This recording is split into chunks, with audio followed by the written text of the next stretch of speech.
then, did y'all hear about that Arasaka aircraft carrier docked in Night City? Called Kujira, or the Whale. Apparently, the Corp figured it wasn't safe in Japanese waters. Afraid some local fishermen might harpoon it for scientific research. But honestly, it's quite the power move. Wonder what Militech will respond with.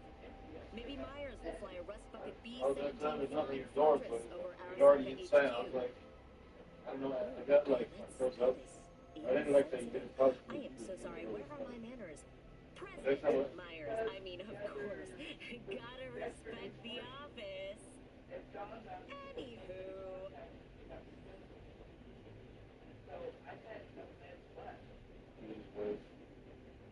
Well, thanks so much, man. Well, no, I told her that I told you to fix this like 20 times.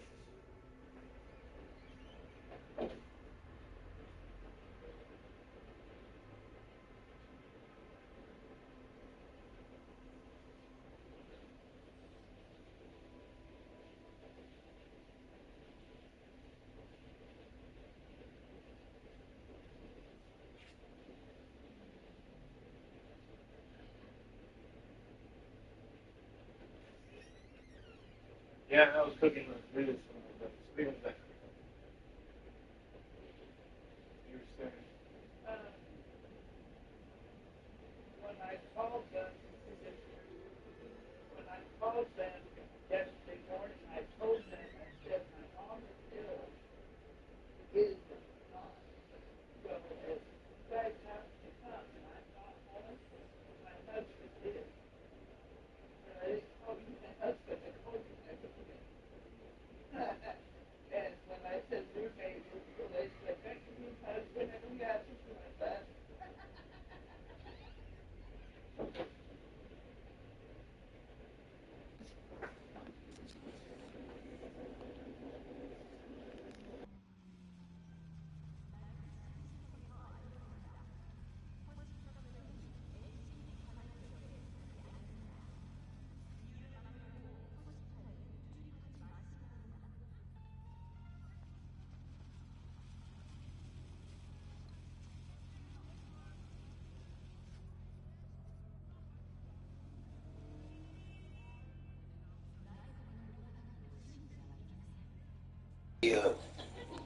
The Diddy documentary would be episodes. Episodes. I knew a documentary was coming out. I thought it'd be like a documentary. You know, like when you see a documentary, it's a feature-length film, it's a documentary. This is episodes. 50 Cent produced a documentary about Diddy that he's apparently been working on for a decade. And it has episodes. I've never hated someone for episodes. That's why every person I've ever hated has been a very short story. It's like, oh, we don't really get along, feel like they betrayed me, that's about it. 50 Cent sat the world down for 4 episodes. This is crazy. 4 episodes. With some of the most, this is some of the best footage I've seen in a documentary, because what they did, this is insane. This is fundamentally crazy, okay? The documentary starts with Diddy in a hotel room talking to his staff and his lawyers about what to do about this like incoming indictment, right? It's like 5 days where he gets arrested, right? And as I'm watching this, I'm like, that's curious. Because this is 50 Cent's documentary about Diddy, yet there's a camera in Diddy's hotel while he talks to his lawyers. He's talking to his lawyers about a strategy on what to do, like a game plan. How did 50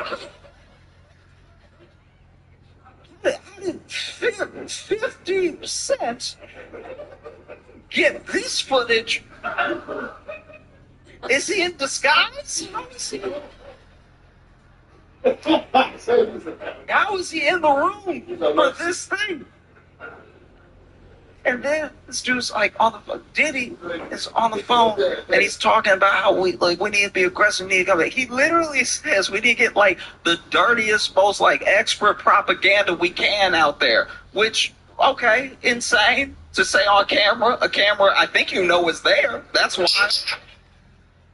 You know what the vodka? I just had this question in my head of like, how did they get this food? Turns out that Diddy was making a documentary and he had started recording everything because this documentary was going to be about like his comeback, right? So he's like covering everything himself, recording everything himself, so he has his point of view out there, right? So then he was going to make a documentary. He thought he was going to beat everything and then make a documentary, release that documentary, and then get everyone on his side again. Hold yourself, reason. Come on, you just don't do that. And now you have to ask yourself, how did 50 come into the possession of Diddy's footage for Diddy's documentary about Diddy?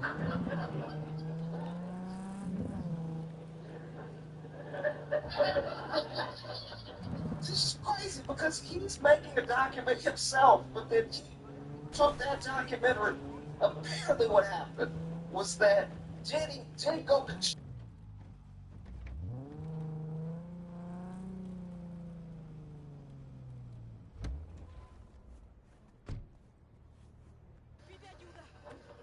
so then 50 was like, I'll pay the cameraman. Oh, okay. And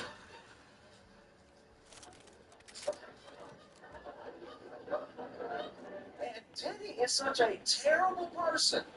He is such a terrible person that even in the documentary he was making about his comeback, it makes him look so bad that 50 didn't even edit any of it. He just said on a camera, he knows that we can get the dirtiest, like, most filthy expert propaganda we can out there. That was for his documentary. And then 50 took it and he was like, this will do nicely, yes. This is fantastic. So I was sitting there, I was like, because also, the other thing happened, so he gets off the phone with his lawyers, gets off the phone with his team and everything, and then he stands up and he's looking out the window, and out the window, he's like, gotta be like 26th floor or something. He's like in like a high rise, and across on the roof of another building, another tall building, but on the roof of another building is just Diddy is looking out the window to another building. On top of that building is just the police.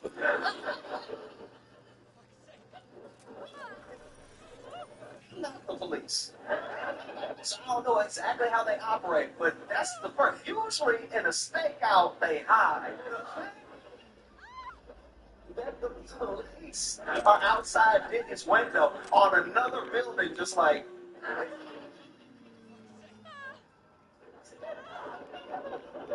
This is crazy. Once again, this is his footage. His footage. That's wild. 50 Cent has been promoting this documentary with glee. He's been going because he hates Diddy so much. He hates Diddy. You think you hate stuff. You do. You think you hate things. Oh, I hate racism. No, not as much as 50 hates Diddy. Oh, I hate sexism. You haven't even met sexism if you compare it to how much 50 hates Diddy. Oh, I hate olives. You love olives compared to how much 50 hates Diddy. Not rate for how much 50 hates Diddy. He hates him. First of all, he hates him episodes. He hates this man. Episode after episode, he hates him enough to get good footage. Narrative stringing footage. Complete through-line footage. Never before seen footage. Man, he hates this dude. He's been promoting, going everywhere, going on talk shows, everything. Goes on all these talk shows. This dude went on like MS Now, whatever they're calling it, and he's talking. I think he's talking to Ari Melber, and Ari's asking him. Just it seems like they're having a conversation about like him specifically, and they were like, "Do you have any like heroes people you look up to?" And from what I can tell, 50 was basically like, I have people in my life that have accomplished things that I would like to accomplish, but I don't put anyone up on that level to just like call them my hero. He doesn't like deify a person like that. And then Ari asks him, "What about like in your life? Seen any like villains you don't want to be like, people you don't want to pattern your life after?" And he was like,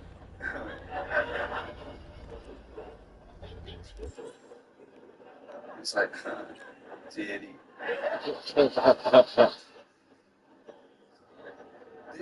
Because this dude has been making this documentary for a while, just quietly, in the shadows, just collecting, just making it happen. A decade of work going into a documentary. And now it's like he gets to show it off. This is his baby. And you know how new parents are. You know how new parents, this is the miracle of life happened through you. You made this person that you see, it's changed your whole perspective on the world. You see this person out there, you can't. Anyone brings up how you been late, how have I been? This person, the miracle of life, my baby. Look, do you want to see my baby? Do you want to see pictures of the baby? You have 1,000 pictures of the baby. But no parent that I've ever met is promoting their child the way 50 is promoting this documentary series. This man went on. Apparently, this is the rumor. Apparently, he went on like the ABC stations specifically to do the interview because ABC is one of the only stations they play in prison.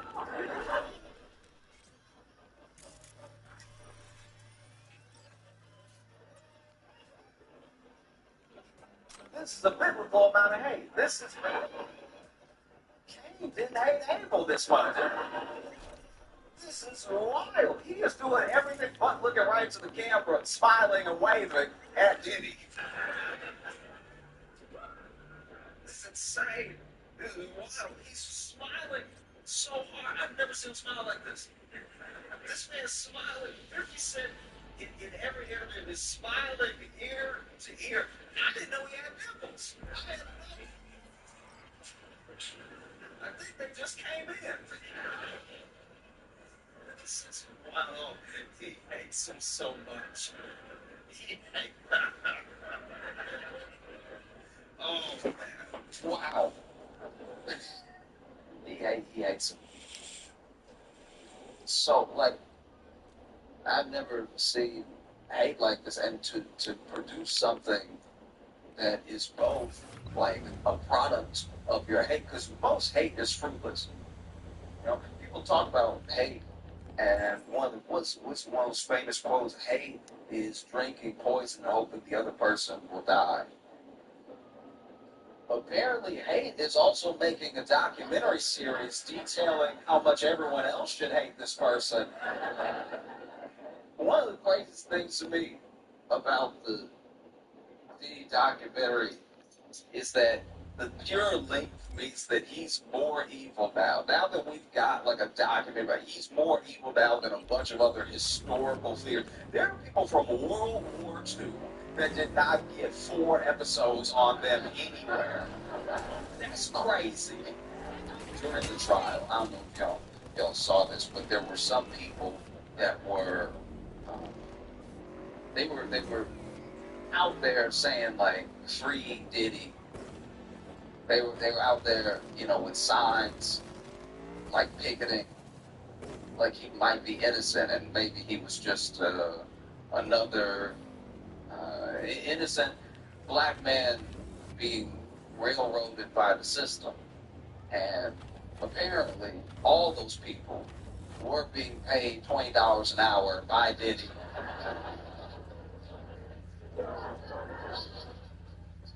Here's the thing. That's what's so funny about that to me is that, like,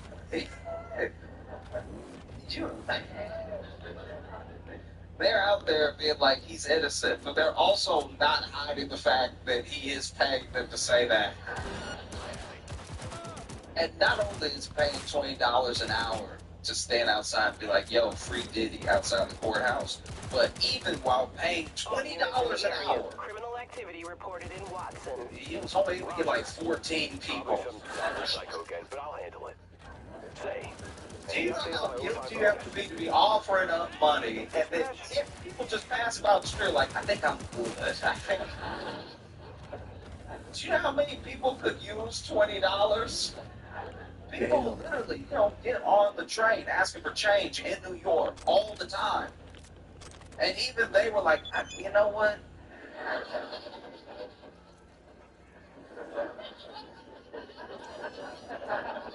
Not every $20 is a good $20.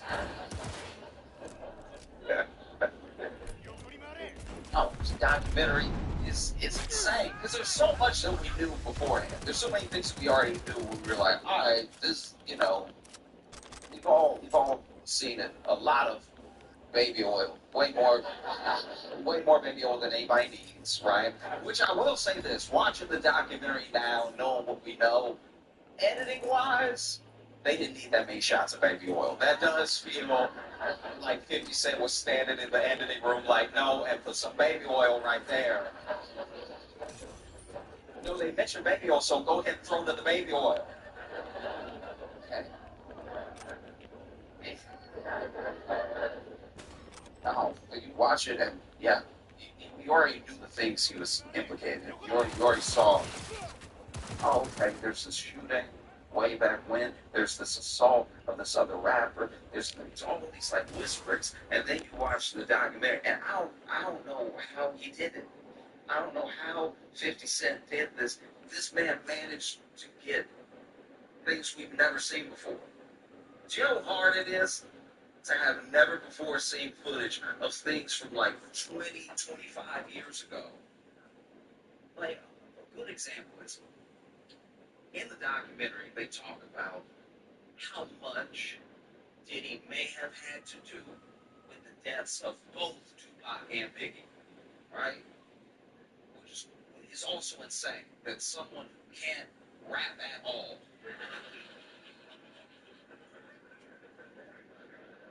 may have deprived us of two of the greats. That's great.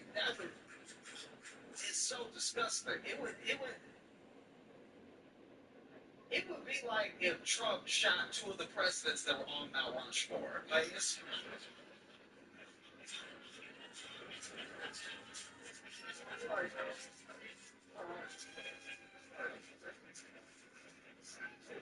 and then years later, we're just sitting here like, how you gonna do that, George Washington? No, it's wild. And so in the documentary, there's like footage, never before seen footage of moments leading up to the deaths of both Biggie and Tupac.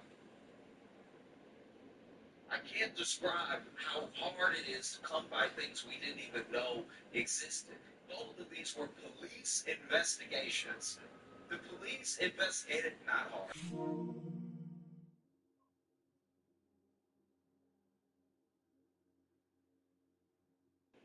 And somehow 50 Cent found footage. I've never in my life hated somebody enough to find footage.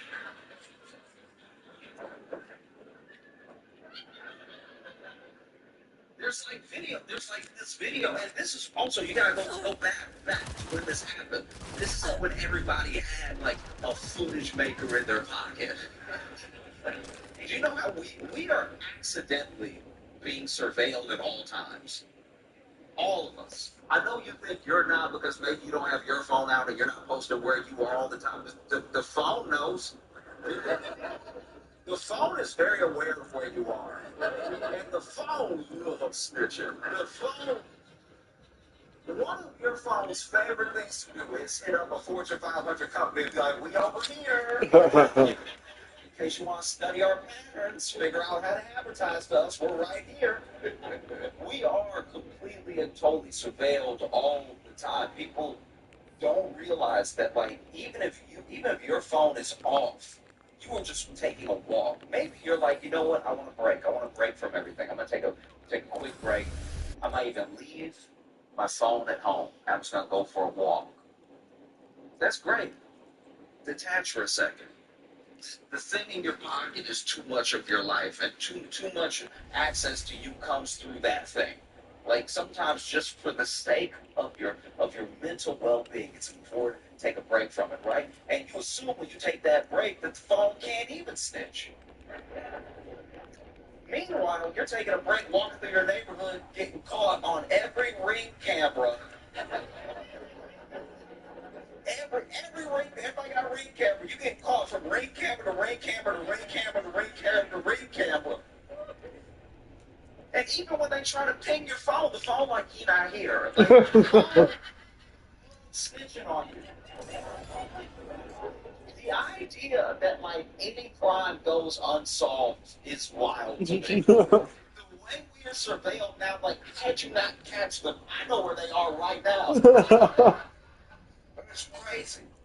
So you go back a little bit. Go back to before it was so easy to keep track of everyone. Because even when people text you, Just good calling, nigga. they know to your phone is said delivered on their end, right? And unless you fixed it on your phone snitched on you to them. It said red to them. It said red. It said he saw it. He just don't want to answer. It said it. It told you. It told you immediately, right? And so even when you text someone, we expect immediate answers. We expect a sort of immediacy from everyone. And if you're not getting it, then it must mean something, right? Let's go back to a simpler time. Go back to the 90s when, yeah, you could just move about the world. I'm surprised people in the 90s, like, I'm a 90s baby, but I was a baby. I was a child. I didn't have the chance to take the opportunities allowed. But how did everybody Not exist. that was an adult in the 90s got serial killed? It seemed like it was right there.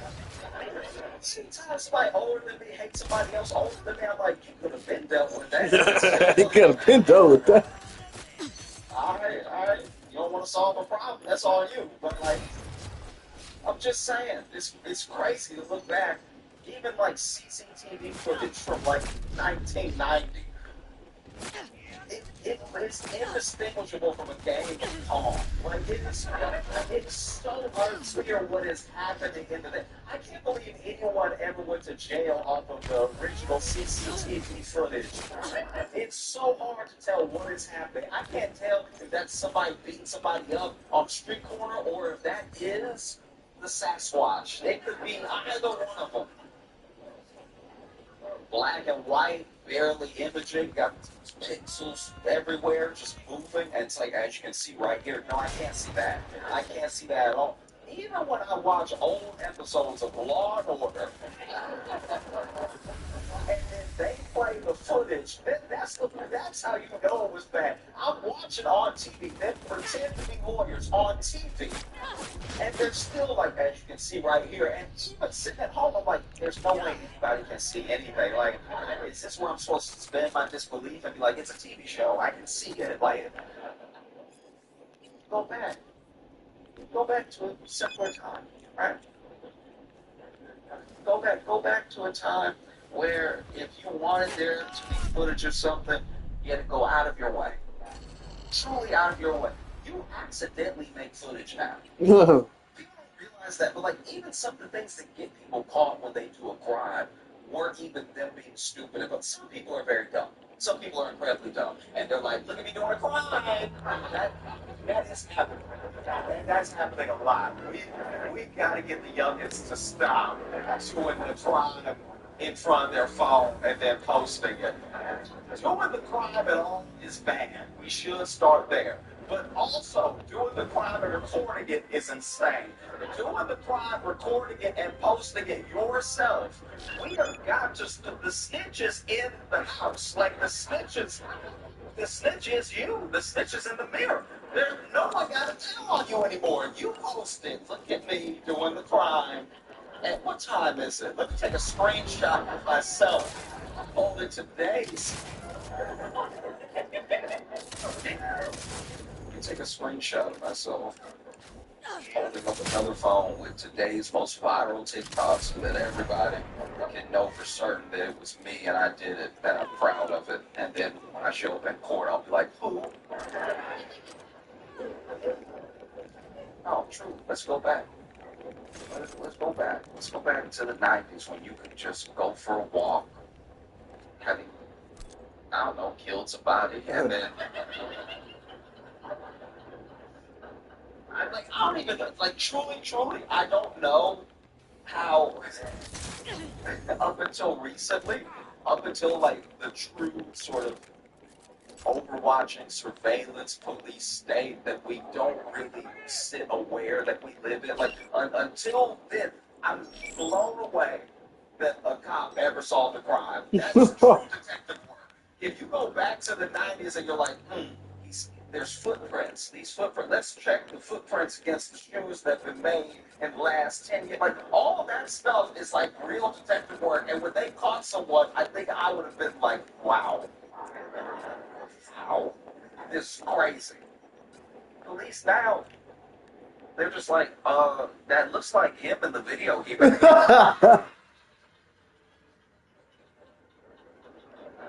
I'm just saying, he said his whole name, so it might be him.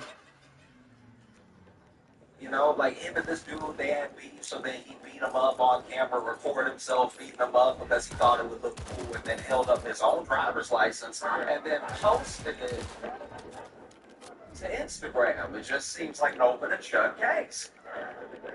Police work back in the day seemed like real work, I guess. Like, that's how'd you catch anybody? They weren't here for it. Then you got to track down the people. Then you got to get interviews out of the people. The people don't want to cooperate because they're more scared of this person than they are of you. And then you got to connect dots. You got to wait for DNA stuff. The DNA testing wasn't even like that good up until recently. It was like bad DNA testing. The early stuff, they were on something, but it was bad. They sent it off, and the test results will come back. It is blood.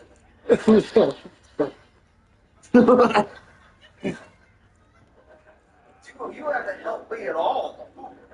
Whose blood is it? Somebody red, I think. Like, it's gotta be somebody red. The whole thing was red, so. And now you can enhance images, even if you've got a grainy image, you can zoom in and enhance it. And you can't necessarily enhance and upscale the way that they did on TV, but a lot of science follows a lot of, like, entertainment. Like, it's funny how that does keep happening, where there will be an idea, you'll see it on TV, it doesn't really exist that way, but then it almost becomes the design for the thing that will exist one day because it fits in the imagination so well. They're like, oh yeah, why don't we just have facial recognition that cross-references all the other faces we have in the database, and then you just run it and it goes face, face, face, face, face, face, face, face, face, face, face, face, face, face, face, face, face, face, face, that's him, that's him. Wouldn't that be better? You know? But instead, if you're talking about the 90s, you're talking about a time where you could just go for a nice long stroll, not be on camera anywhere potentially, depending on where you were. You know, you could make a call, you could make a phone call, and there would be a record with the cell phone company of who you called, and when you called them, that type of thing was there. That level of, like, surveillance was in place, but they wouldn't necessarily know the whole content of the call. You know, not like now where people basically do phone calls for the world. You know, you see these voice memos that people leave, and I'm like, that's the most, you might as well have just told me and the company what you had to say. People will leave a voice memo, and some of them are very sweet. I always love getting a voice memo. I'm just saying, they've already got on your phone. We'll summarize everything. We'll summarize it for you. Actually, I learned to read a long time ago, so I don't need you to summarize anything for me. You'll see a text message. Text message will be from your mom, and it'll say, "Mom expresses feelings of concern." But then you look at the company and you're like, why don't read my text message? Like, we're not reading it. No, we're not reading it. We're not reading it at all. I'm like, that was a pretty good guess, though. when I opened the phone. When I opened the phone, it was my mom being like, I'm concerned about you. Just let me see my message. It's crazy. They don't do that anymore. You used to get a text message and then you could see like a little preview of it and you could just read the preview. Based off the first half of the sentence, you could decide if it was something you were willing to reply to right now. You know? Because you can't just open it right away. It'll say read. But if you get a text message from someone and the first few sentences might pop up on your phone and it's like, where do you get off? You're like, all right, I'm going to have to address that later.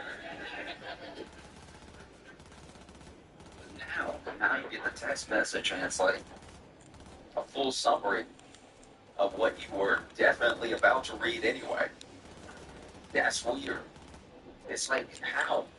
How does anybody get away with anything now? Especially now that crime is dumber. How does anybody get away? It takes you back to those times. Get dumbed down, it seems like it. Maybe you are just driving your car and you're truly like free in a way. There's nobody really looking for every little move that you make. And in the case of Diddy, somebody should have been. Somebody should have been watching, checking the entire time. You know, you see in this documentary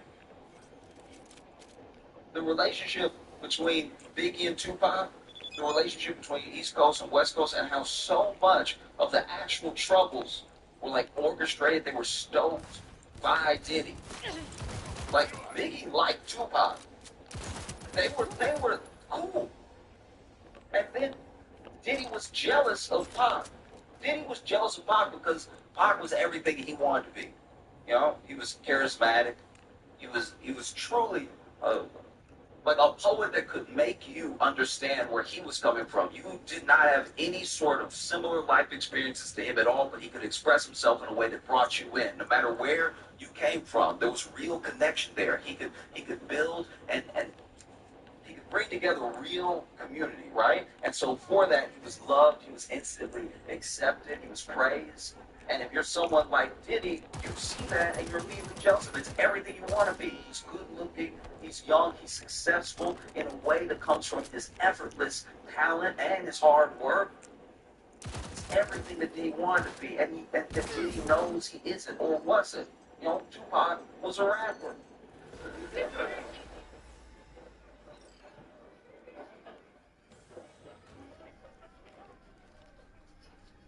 Diddy, like, Diddy, I know Diddy want to rap. Who Diddy want to rap so bad? One of the most dastardly things this documentary has done in some of the editing is just showing Diddy dance for no reason. You can tell Diddy not talented from the way he dances. I know it's a harsh statement to make, but Diddy dances. Diddy dances like Tom Cruise from Tropic Thunder. Like, and Tom Cruise was on rhythm. You know what I mean? Like, Diddy was over in the documentary.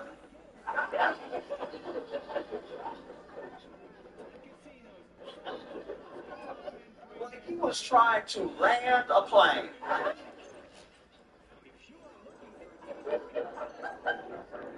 I was sitting there like, what am I watching? I'm just saying, go back to that time, right? Go back to the time in the 90s when your phone was just a phone. Like the cell phone, it's only a phone. You could make a call and play Snake.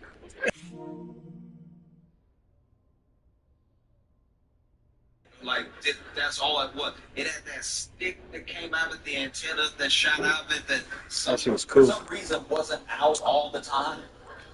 Why would you not pull it out all the time? If you want to have a good call, why do you need to pull it out?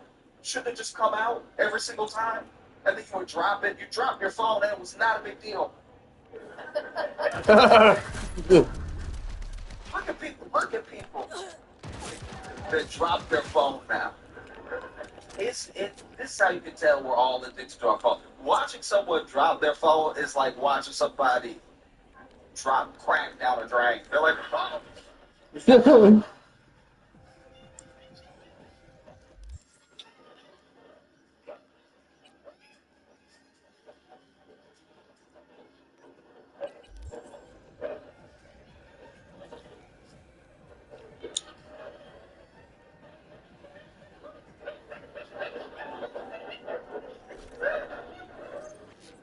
They had never before seen footage of the moments leading up to both Biggie and Pac's death.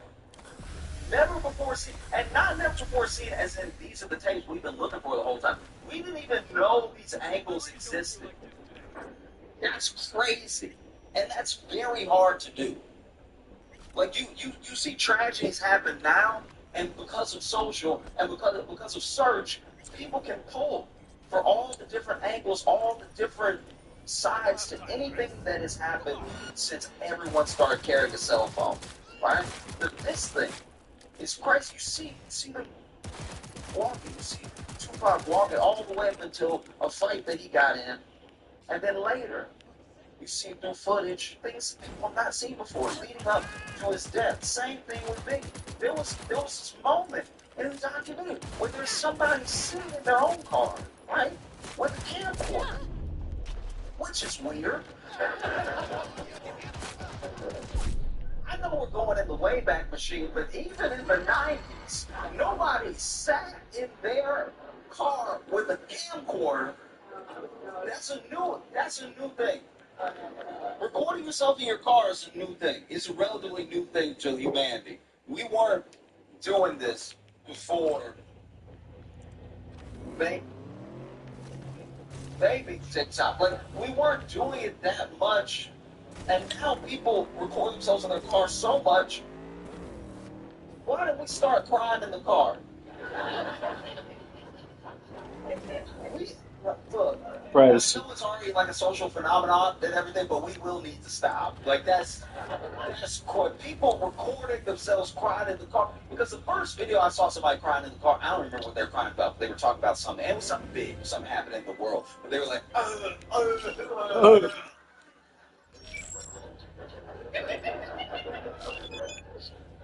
And I saw them in the car.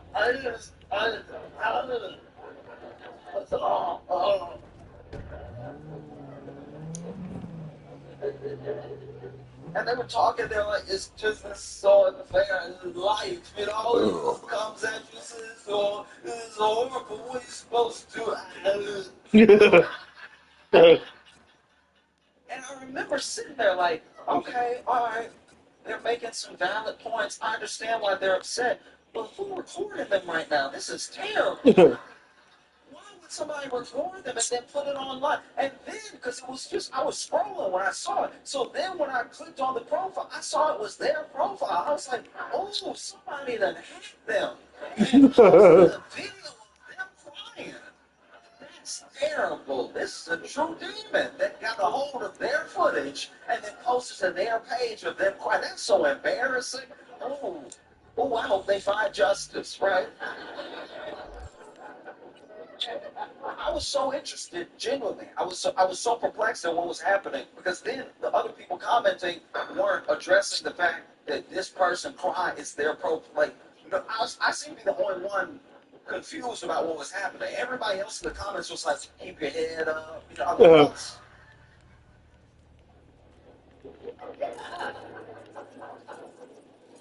And so, look, I was curious about how this was going to develop because I've been, you know, witness to many of my friends that have been like hacked, especially on Facebook, was like young, and then somebody would get on your Facebook, they type out a bunch of things on your timeline, just like dumb stuff, and then you know you would get then locked out, you get back on and everything. So I've seen this before, but I don't know. I was so invested in how this person was gonna come back from this that I did follow them, right? I hit follow just to be, because I'm expecting any day now they're gonna be like, hey, somebody, you know, broke into my account and posted me at my weakest moment. Thank y'all for the support, but And so I followed. And then a couple days later, I saw another video. I saw the handle, and I saw a profile picture. So I saw that it was them again. And I'm sitting here scrolling up, and they're in their car again. And then I'm thinking, oh, okay, this is where they're going to say, like, hey, somebody broke in my account. Thank y'all for the well wishes and everything, but I'm good. I don't want y'all to see me in that light. That was a very weak point for me. And so when I scrolled up, I'm fully expecting them to say the thing I just said. But then they started talking. They were like, yeah, I just wanted to reach out to everybody. Thank y'all so much. The comments you left and the messages I got really touched me and everything. And just,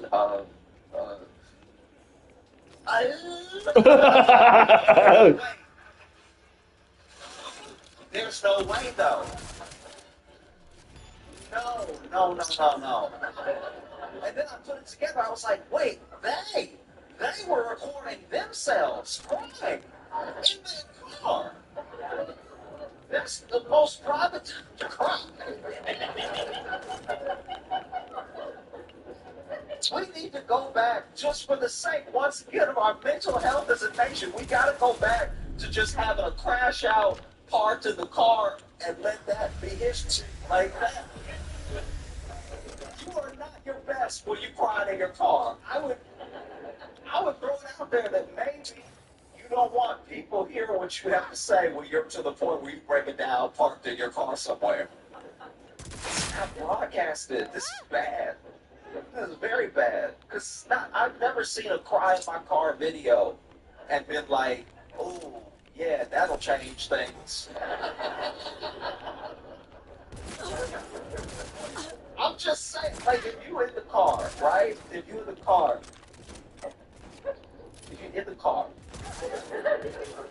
and you are upset, it's understandable. This life is hard, and sometimes people feel like they got to walk it all by themselves. They don't know the support they have. They don't know the people that they have in their life. And in those moments, there's an opportunity. You could use that time to reach out to someone and tell them that you need help. You can reach out to someone, and even if I'll even pitch this, if you're very bad at asking for help, right?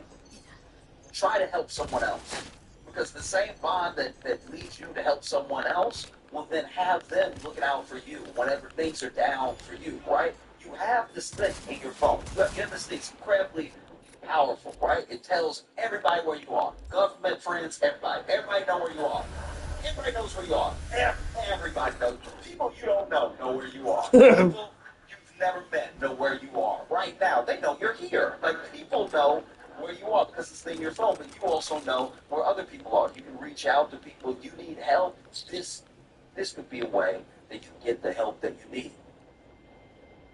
It could be. Or you could buy one of those little dashboard stands. If we record better. And it's got that little knuckle on it that you put the thing on from the back of your phone and you.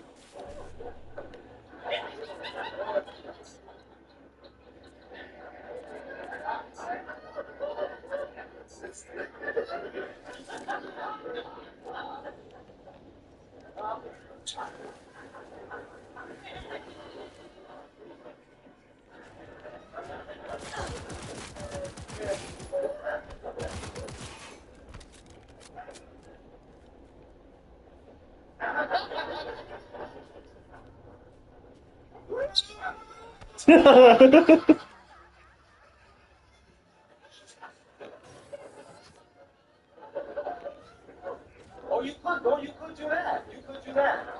It's an option. It's possible you could give that a shot as well. Because I do think, here's the thing, I'll throw out there, I do think that crying in the phone, like crying in the car, on the phone, I think that genuinely came from a fundamental epidemic of loneliness. Do you have any? Like, that thing is not something that's born out of having a wealth of people to talk to. Oh no. It comes from being in a place where, sure, everyone will like shirk it off, they're just looking for attention, whatever. But I think it goes deeper than that. And I think it's people like literally, genuinely crying out for someone to hear what they have to say, for someone to have their back, for someone to get them, right? And so they reach out to the whole of the internet, and then what they get back in return, sometimes it's a bunch of hate, sometimes it's a bunch of love, whatever it is. Sometimes it's just people keep your head up, whatever. But I don't think it's a substitute for like genuine human connection, like having that person to sit in your car with you, to look at and go, that's much better. That's just between the two of you. And instead of becoming your worst moment online, it becomes like an intimate moment you have with a friend who has your back, who you can fly to, right? I said all that to say somebody in the 90s was sitting in their car with a camcorder, like a camcorder.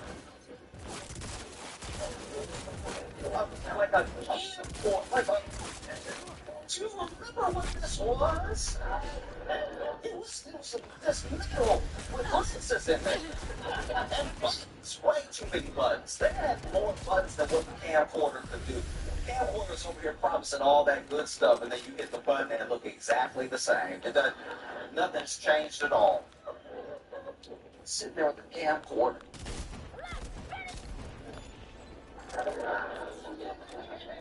Because camcorder had that strap. Had that strap right on the back, so that way, you know, you could do some real journalism, some true video journalism. Yeah, some people had the camera and they had to hold the big thing and they got to put their eye into the little pocket. And not with a camcorder. Camcorder even had a little screen popped out. And so you just had it ready. Wow. I see everything. Where were these cameras even from? It's great. Where is the camera from? Because there's a thing that had never been aired before, where someone is in their car and they're like, is that Biggie? And then you hear pop, pop, pop, pop, pop. Oh my God, they just shot. They just got shot. They just got, somebody call somebody. And then you hear like someone else, someone who's like in the car calling 911, but you see from their perspective, first of all, who are they? Where have they been this entire time? It's crazy. Where have they been?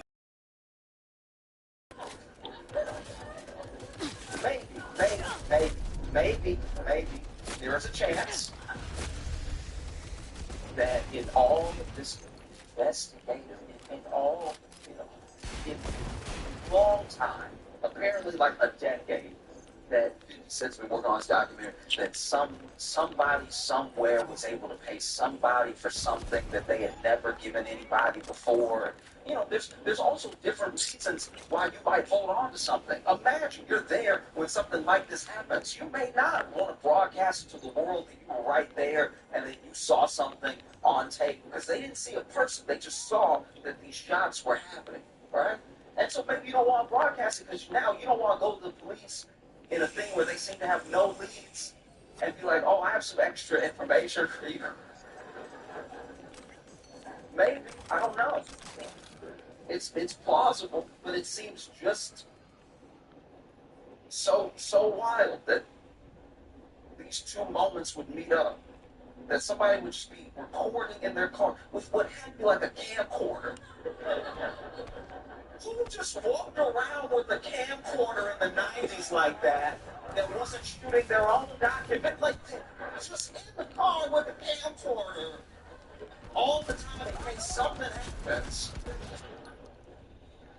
Fast forward to present ends up in this Netflix documentary about Diddy.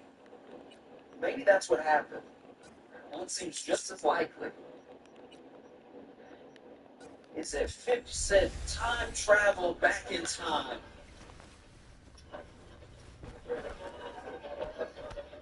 With the camcorder, right? You don't want the resolution to be too clear. You start asking questions. Time travel back in time, sat in the car, and point the camcorder in the direction. Oh, is that Biggie?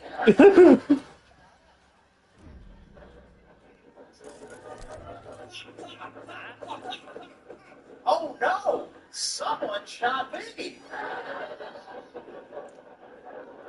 I'm gonna go back to the future. And there's so many. It's a documentary so full of detail that you almost have to rewatch it, because then there are things that go over your head the first time where you don't even realize how evil the thing that Diddy was, because so much information is flying at you. It's like information. Here's a tidbit. Here's an interview, first-hand account. Somebody was there. Baby oil. Here's another tidbit. Here's a first-hand account. Here's what someone had to say. Here's something that we didn't even know Diddy did. Baby oil. Baby oil. There's so many instances of them cutting the baby oil that sometimes some of the evil gets a little lost. You know, the idea that this man might have had so much to do with Biggie's death, and then went on a campaign like he was Biggie's best friend in the entire world. It's not just insane that people let him get away with it.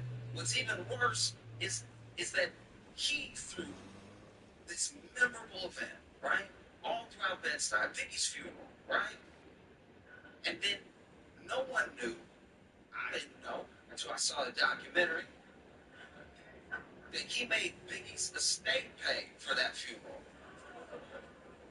Yeah, like that's, and if you get too distracted by the baby oil, you might miss that detail. You know? And it's a scary thing that what gets revealed in this documentary isn't just how bad Diddy was, it's also how bad so many of us want money, fame, something he could dangle over people that really let a lot of this abuse keep going, that really kept a lot of his secrets, that really kept people doing whatever it would take to be in the loop. You know, people can only have a real power over you when they have something that you want. Once you decide that you don't want it that bad, or that you're going to get it for yourself, they have nothing over you. And there were people who tried to do that, and so then Diddy would, come at them with violence. At least if I can make you fearful, if I can't make you want anything, if I can make you fearful, I can keep you in line. You know, there's just so many people that have ended up dead. That's kind of like through the documentary sort of laid at Diddy's feet. Like either he's out here having people killed and doing all this stuff, or he's one of the unluckiest people to be around. Like that's. Either way, I would never want a track record like that. I would never want people to be like, oh yeah, I met Josh Johnson a week ago and now I'm real sick.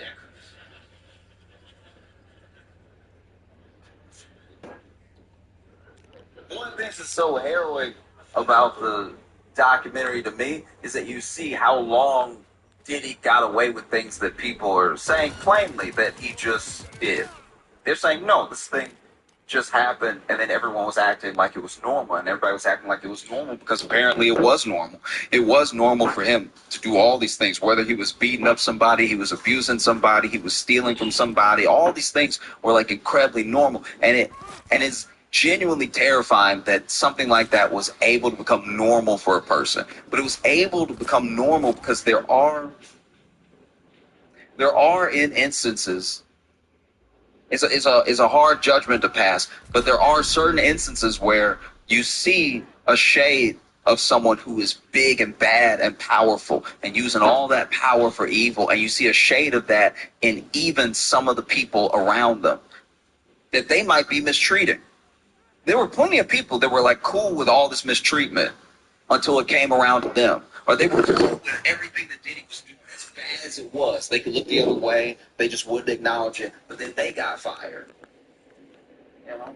And there is no Diddy without a bunch of little Diddies running around, wanting to be like him, wanting to emulate that sort of thing, wanting to have power, just so that they had choice what to do with it. Because one of the things that people with power like to do is they love to rob you of your choices. You know? There's always a choice to a degree. It may not be a choice that you like, but they love to rob the sort of feeling of freedom you have over your choices. You can make very hard choices. Someone could walk up to you and say, give me all your money or I'm going to kill you. And you could say, kill me. You could. Yeah. It is a choice. Some people would say that's no choice. It is. It is a choice. They said, give me all your money or or implies a different outcome, right? Do this or this. That's your choice. It's not a good choice. Don't get me wrong. It's not something that I envy. It's not even something that I'm saying it's easy to walk away from. It's easy. It's scary. It's scary when someone with power wants something from you or they want to take something from you and you don't know how you're going to survive, right? But they don't get away with this thing. It takes time to become the person that Diddy was. It takes decades. It took him decades. It took everyone looking the other way for little things, then big things for so long. That finally he does seem like this unstoppable, unbeatable force. He does beat people down in court. He does beat people down in person, right? But these people can't get to where they are without us. They can't get to where they are without us looking the other way, without us slightly condoning, not quite condemning. They can't get that way without us. These people just don't come out of the woodwork. He started as this kid. This kid who didn't even drink, who didn't do drugs, but he had an idea in his head of what a man was and what a powerful man was, and he wanted to be those things at any cost. And so he took it upon himself to start himself down that road. Fast forward 20, 25 years later, this is the type of person who thinks he can beat people in front of cameras. You know? And what does it take to take down a person like that? Because they seem so powerful. They have so much money. Diddy value at billions, right? What can you do? You're a billionaire.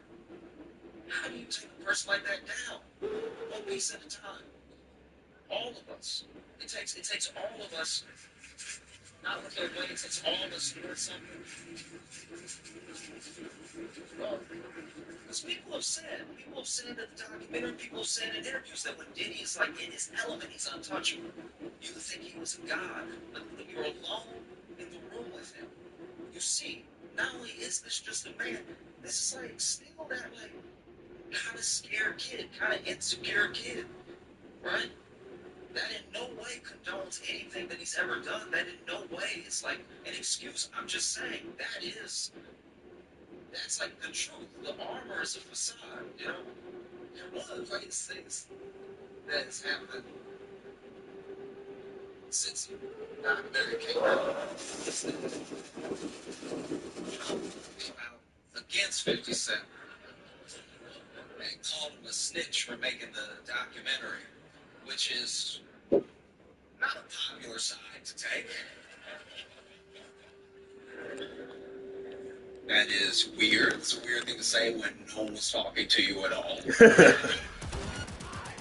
That's not a smart career or business move. You saw someone who still hates you produce a documentary for Netflix about someone else they hated that is 4 souls long. You saw that and you thought to yourself, I'll get involved. Are you out of your mind? I was blown away. Snitch and everything. Ja Rule, by the way, I looked up Ja Rule just to see what was up. Just, you know, I wondered what Ja Rule had been up to, because it wasn't rapping, right? And most recently, the last time Ja Rule made headlines was because he got punched at the brand new rock concert on their The Boys Mind tour. If you get punched says a lot about where you are in life. Do you know what I mean? If you're a rapper, and you get into a fight at a rap concert, that seems par for the course. If you are a rapper and you get punched backstage at an R&B concert, you must have had it coming. These people are singing melodies. What? I'm not a fighter, but one of the worst things to do is to get beat up to soft music. Imagine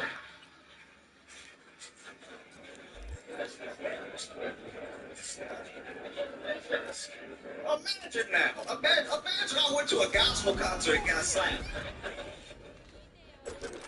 Billy Pete must have had it coming because They're here to worship. This is Christ. They're here to worship. You got punched. And then he posted a video of himself, smiling at the camera, showing he didn't have like a mark on him or anything, which would be badass, except you got punched in the back of the head. Like, your face should be fine. If you have damage on your face from being punched in the back of your head, I'm very sorry to report you are dead, sir. That's what happens when you die. If you get hit in the back of the head and it affects the front. Imagine you get punched to Brandy's music. I've talked about it before, I've had fights, I'm not acting like I've won all of them or anything, but imagine if I got whooped to Taylor Swift. You wouldn't be able to respect me. Even when I hear that, you belong to me, son. I feel like I get beat up to Taylor Swift. Or like Maggie Rogers, like you get beat up to some indie music. Destroy your reputation. I don't even know why would John say anything? The last notable thing you did was Fire Festival. Like you didn't go to jail, but Billy did. But you were smart. You were in all the picture with him. It's crazy. The only thing scarier than the documentary is that Diddy's gonna get out.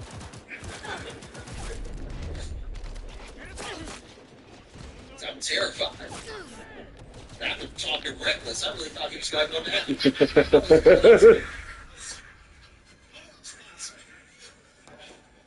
I was so sure justice was gonna prevail. Oh, yeah, man. This is crazy. This is crazy. This is so insane. The American justice system had one job, right? One job. Finally, a black dude did everything. Somehow this one slips through the cracks. That's crazy. Do you know how many people I know have been arrested or gone to jail for something slight? It's like they barely had it. But then a jury was like, maybe. Maybe they did it. Let's send them away. And OJ are the two people I've seen where I'm like, guys, what? What? That's crazy.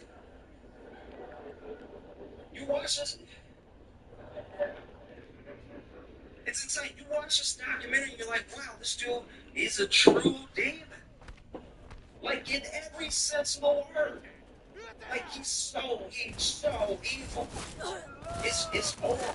It's horrible things that he did to people. There's never any excuse for it. No matter what your childhood was, no matter how much you're lacking in love, no matter what trauma you've been through, there are people who've always had it worse than other people that don't go about doing like evil business. And because I believe in like forces in a way. I do believe that there's some people that are so pulled to like the worst of their nature that they'll do whatever it takes to feed an ego, to keep a side of themselves quiet that makes them question the things that they're doing, But I also truly believe in balance.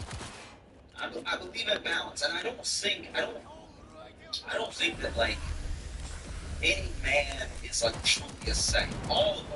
All of us have our issues, all of us have our problems, and we have our things that keep us human. We have our mistakes, we have everything that drags a person down, right? So I would never try to put a person on a pedestal or make them some sort of big saint, because I don't know what their inner thoughts are. I don't actually know their heart. I don't know if the thing that they do is to be seen doing good, or if it's to actually put more good in the world. I can't tell you. I have no idea. But because I grew up in a religious home with a grandma that really believed in Jesus, I've seen that picture of Saint Michael stepping on Satan's neck, and I So it just kind of feels like that's what 50 Cent is doing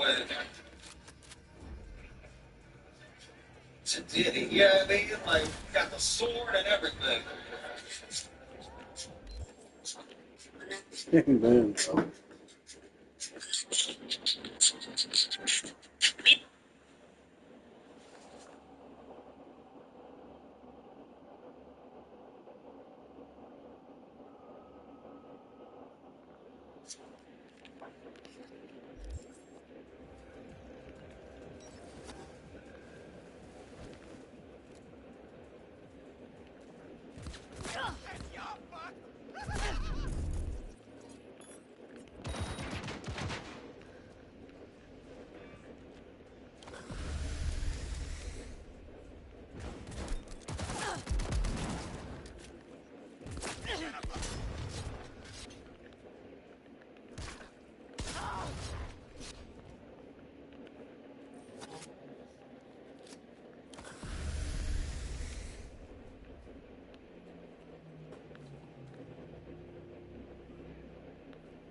Oh, that's the one.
And number 6 is Drake.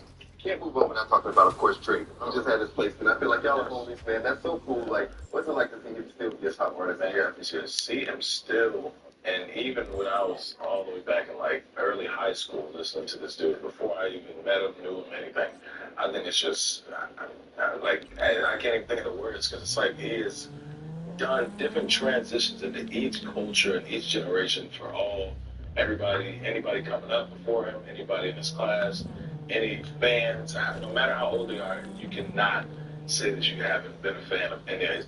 Great friends with Kendrick Lamar. They've collaborated, Bad Blood. Kendrick Lamar, GNX, did you ride with the album this year? I mean, I'm from California, so you don't have a choice. Soundtrack. It was, yeah, but he's been a soundtrack for us, especially living in LA. I'm not from LA, but living in LA since I was super young. I've been seeing it, just to see it and him like rightfully, like get his momentum and rightfully take his place and bringing real storytelling back, I think is just impeccable. So I love it. Well, from Sabrina to Taylor to Kendrick, who would want? it's number 1. Must don't have the words to think about the Kendrick too, huh? I can't think of the word. I can't think of the word for Drake. You must can't think of the word for Kendrick Lamar either. You must can't think of the word for Kendrick Lamar either. I don't want to do hope. I want to do hope. Dude, he was mad quiet. He put down the word. We just skipped. He up there asking everybody how they feel about him. See, we just skipped them Kendrick Lamar. You was a tea sipper. When it came to Drake, you had changed the culture, he changed the sound, blah, blah, blah. Oh my God, Drake's the #1. They come to Kendall Lamar, she started talking, and Drewski became a damn T-simper. Look at the page. Let me see. Section 80 signed.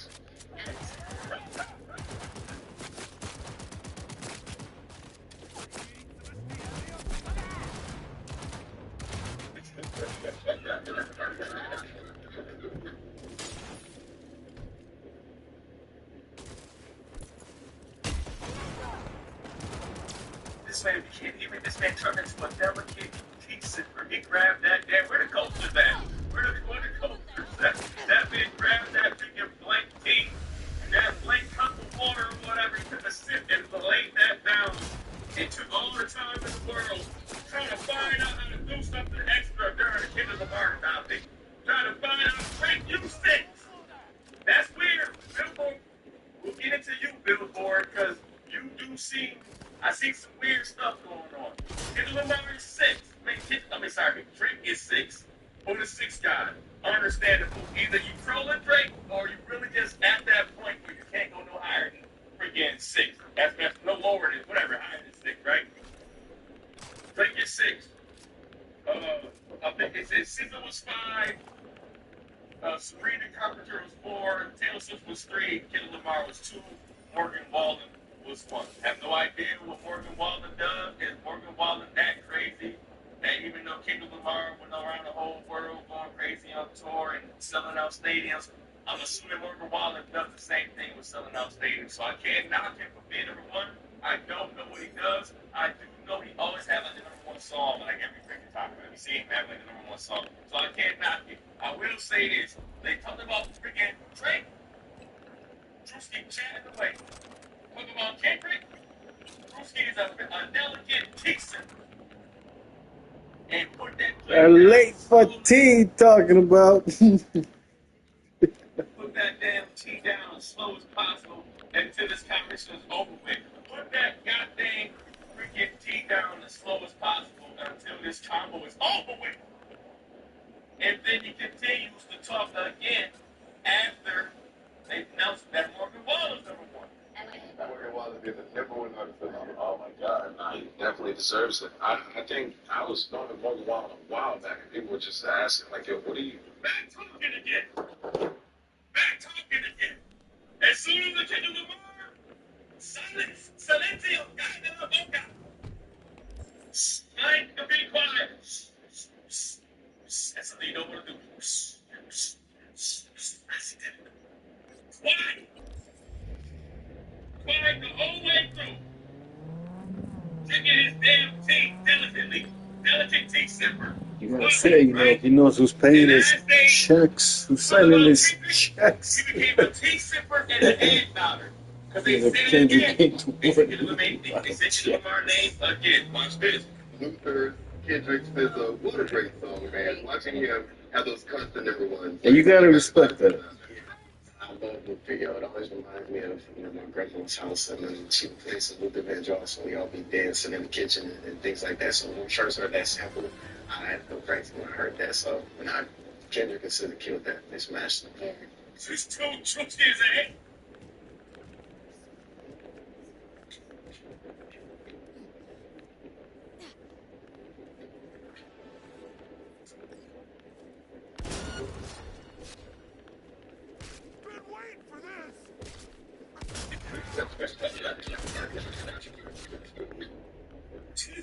Drewski is a delicate tea sipper and the head nodder throughout the whole kingdom. Every time it's hard to be a Drake. It's hard to be a Drake supporter.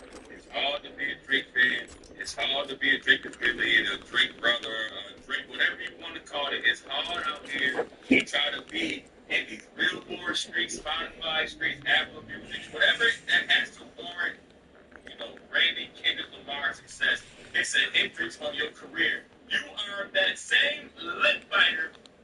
That same lip biter that I saw you at the freaking awards. I think the BET award. I forgot what awards it was. That same lip biter that you were. Swallowing your damn lip. Eating lips, having lips for dinner. Lip all up in your stomach when you saw Kendrick Lamar. That same lip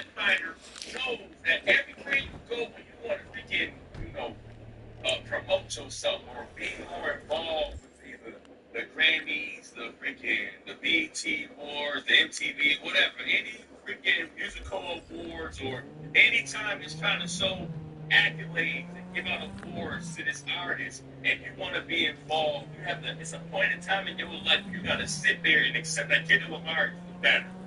And you gotta be quiet. You gotta be this quiet ass host. Yes, who pays you to sit there and be quiet like that? Be careful, or you're gonna slip. You're sitting there being quiet the whole damn time. Who paid this host to be quiet every time Lamar name get brought up? You want me to draw you a bath? Every time it's not freaking team. Who got this, get this dry ass, non-talkative ass host talkative, a selective talkative ass host on certain subjects? Get Lamar, okay, number two, and just gotta be over there being quiet. Every time they up there pass, and they do this, they do it on purpose, they like passing the question through Drewski. They're like, how y'all feel about it? I'm trying to aim for other motherfuckers. He's gonna nod his goddamn head. It's hard to be a Drake fan. It's hard to be a Drake supporter when you gotta deal with Kendrick Lamar accolades. You gotta sit there and be quiet. You got in the half the damn show. Kendrick Lamar name during half the damn show. You gotta be over there and be quiet. And then weird stuff, I will say, it's still weird. Billboard, 100, whatever you got going on, it's still weird. Not like us. Like, that's something so anthemic. Like, how was it to mix that in if you did and see the crowd get So we didn't know.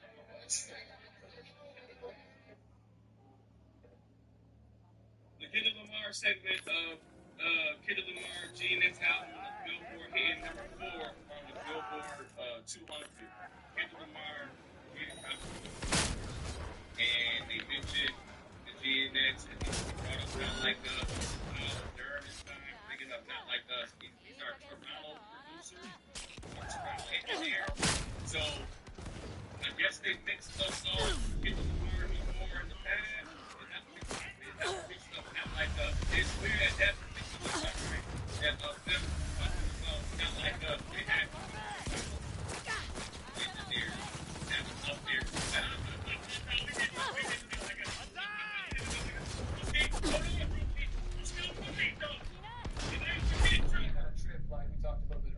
Segments. They done talked about the next album. Quiet. They done try to laugh off Not Like Us. Brewski, you quiet. Talked about freaking Luther. Brewski, you quiet. Talked about Kendrick Lamar being number 2 artist in the freaking Billboard. Brewski. Thank you so much. You are the deal breaker.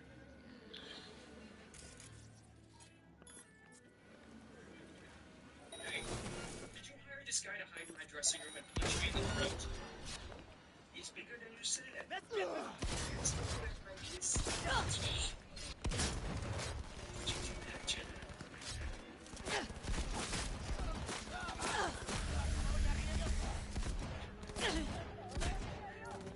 Sorry, sir. There's a minor janitor problem. I apologize for letting a Kashmiri into your office. I just need 5 minutes with your guidance. Punch me.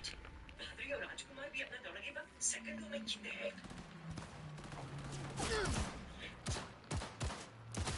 That would be a good time actually to handle the janitor situation. But sir, what about? I always say bosses should stay deeply involved with themselves. Does this mean you're coming to my cabaret? Jonathan, close the door.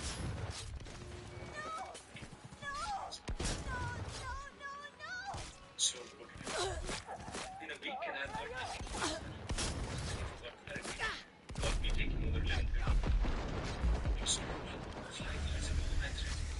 Unless you keep me out of the late night shift. With some notable recent exceptions. NBC never guarantees employment terms 5 years in advance. I have a contract.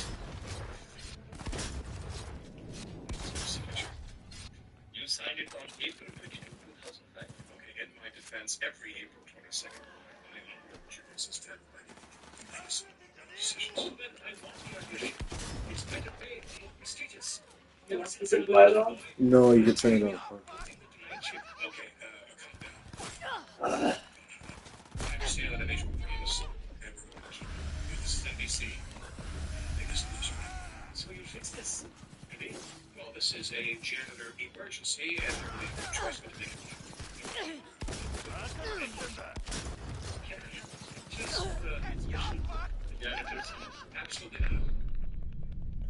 Wanting to be book is not book. Lemon, do you know Subas, the current first shift janitor? According to the janitor community, you call him frequently regarding home toilet situations. Well, it's not that. We're dating. Lemon, please. I just need his phone number. But what did it have to do with Avery and Nancy? I was taking a back seat to this janitor situation. I need Subas to step down. Subas is a great job. Look, 5 years ago, I was still in a repair shift. Why would you have Healthcare. I could have stopped dying before you affected me. You think that's an excuse? And you're really wrong. This is a janitor emergency. I need that phone number. Subas is ruling 917. If I've learned anything from recent experiences, I've been paying this next step of Subas. Spend time in his hobby. He collects classic cars. Subas, thank you for coming in and for showing me a special book. More men in it than expected. Book is book.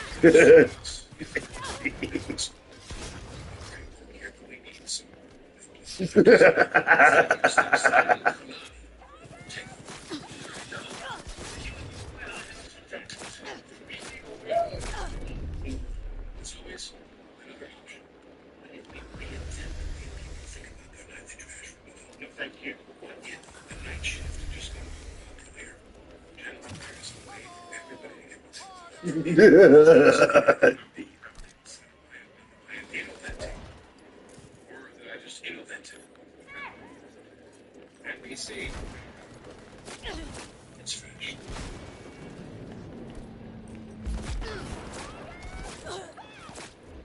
There he is. There's first thing. Being a janitor, I understand where you're trying to go. Should I say? Ever since he was he did all the times. That honey. Okay. That's share. That women, honey. What are you talking about? There are people who want the same thing. Pick up both now. You need to make a decision. I can't. Emma, I can't. Don't you think I always like to have two amazing people who both want the same thing I do? With Nancy and Avery, I'm the thing. I'm the trash shift. That's how good you think of these guys. It's paralyzing me. I just want everyone to get me. It doesn't work that way.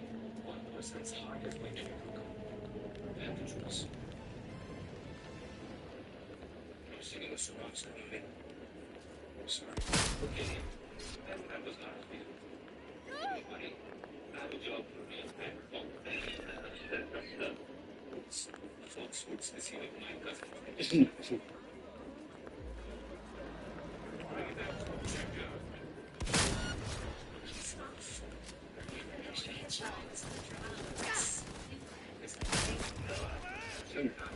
You're not a book.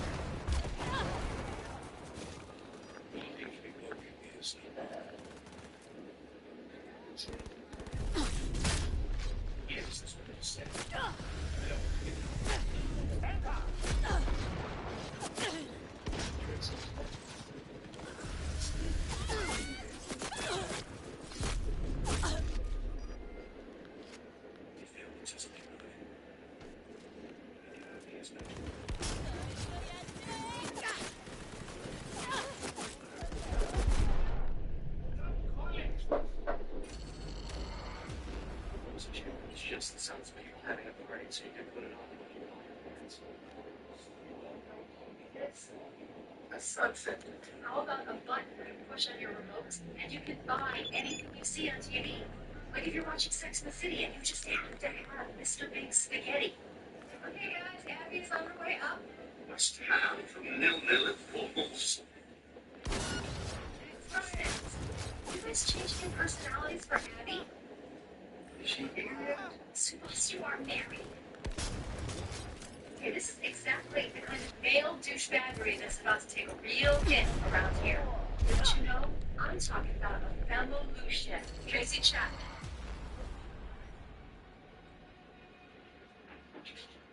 Yes. Yeah. On my last day before retirement, I show you guys something. It's my girl. Where's she married when I get out of here? I'm gonna show you guys this. It's gonna jinx everything. Let's hear a couple of hers. She'll be alright as long as the leak doesn't get in it. Ah, damn, look at this. It's going right at the 6th floor area. Damn. Well, we're gonna have to evacuate 6 until this thing's taken care of. Who's up there? Did you guys get us? Is that show already? Have 3 drinks. Why have 9? Why have 9 drinks? The kids. We're still get some fresh air. I'm still smart enough to know that I'll never do better than you this lemon. You're a cook in the bedroom and a whore in the Isn't a hole in the kitchen. I'm gonna give you one more shot to admit to me that you keep bringing me back into your life for a reason. Supposed to take out the trash. You know, I mean, please get out. Change your mind. Successful operation. Best fight is game. We had asked before with all the excitement. They're beautiful.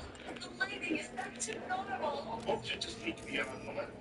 The bulb wasn't even broken. None of this was necessary.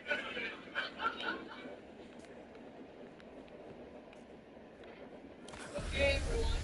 Welcome to the table read for Kidnapped by Danger, the Avery Jessup story, brought to you with limited commercial interruptions by Pride.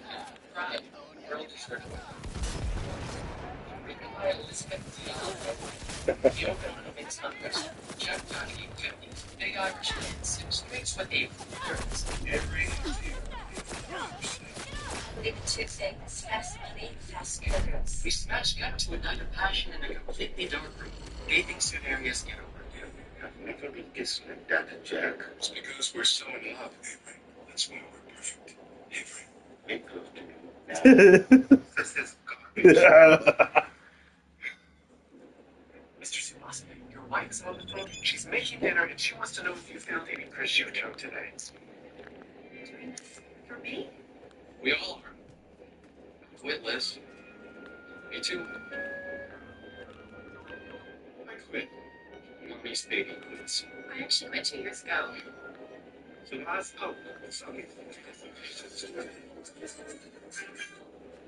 Interventional liars, or should I tell this myself? Because I know a lot of people.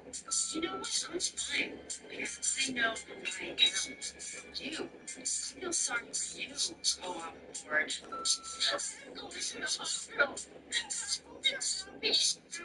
Just confused. It seems weird to me that you still be advertising your apartment after you accepted my offer. You know what? I'm John. I want a whole bunch of I want a lot of party. This is the greatest night of my life, but I can't enjoy it. I mean, it's just killing me that somebody was saying about me. I'm sure the person who said calling it meaning is probably too It's probably different. I think I'm moral, just like Gilly and everyone else. Even Gilly made fun of you? Yeah, it's something that yes, I've always need that. It was me. I'm sorry, I said you could eat my toy.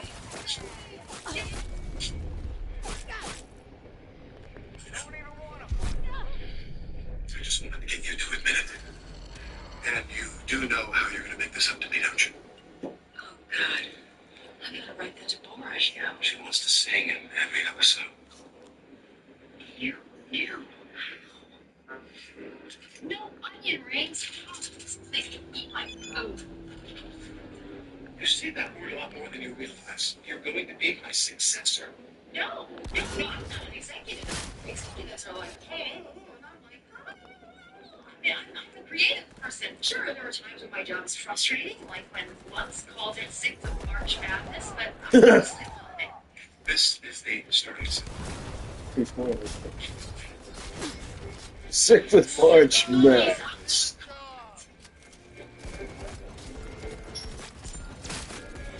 did you? Yes, I did. This is a 54 steak. Congratulations, it looks really good. Yes, it does. Of course, I can't eat it because of my recent scene. No strenuous activity, no red meat, no booze. But I thought perhaps you might enjoy it. Oh, okay, thanks. Let's make a great sandwich tomorrow. I would like you to eat it here. Right now. You want to watch me eat this steak in front of you. That's what I want. Okay. This is a time of new beginnings for me, Lemon. First that chance. New opportunities. Have you read the interview with Don Geist in this month's issue of Yachting Illustrated? No, I subscribe to giant boats. The ocean, says Geist. My business. The billowy abyss of a lover's bosom seems infinite. All things must end. Billowy abyss? Ignore that word. All things must end. Geist is sending signals about retirement and succession.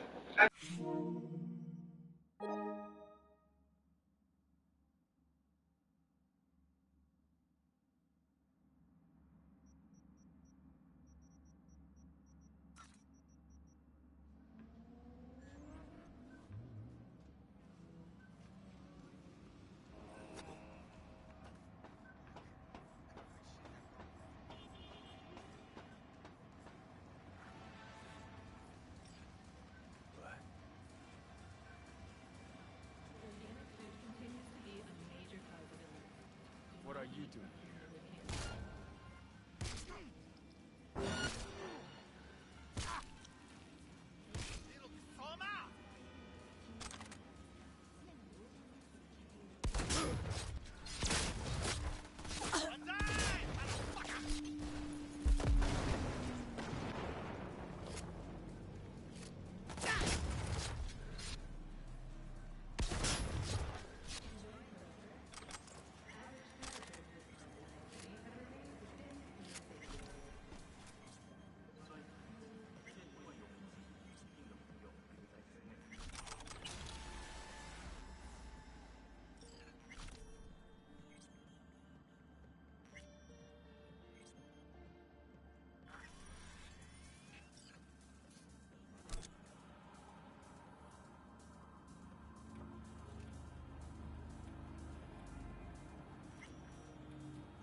gonna sit there forever.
someone I can fucking fight.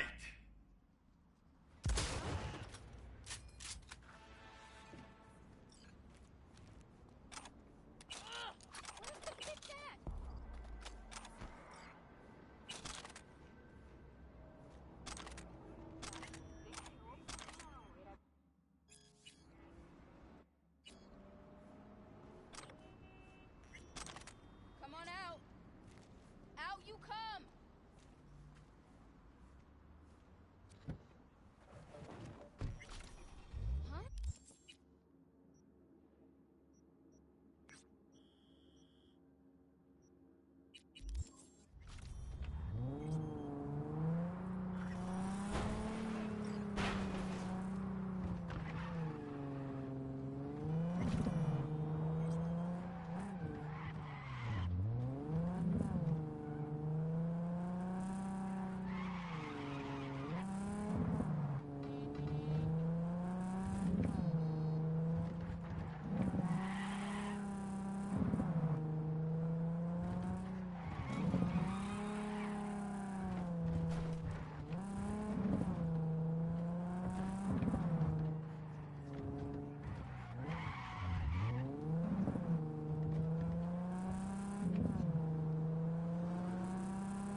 Looks like rain.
this can't be happening!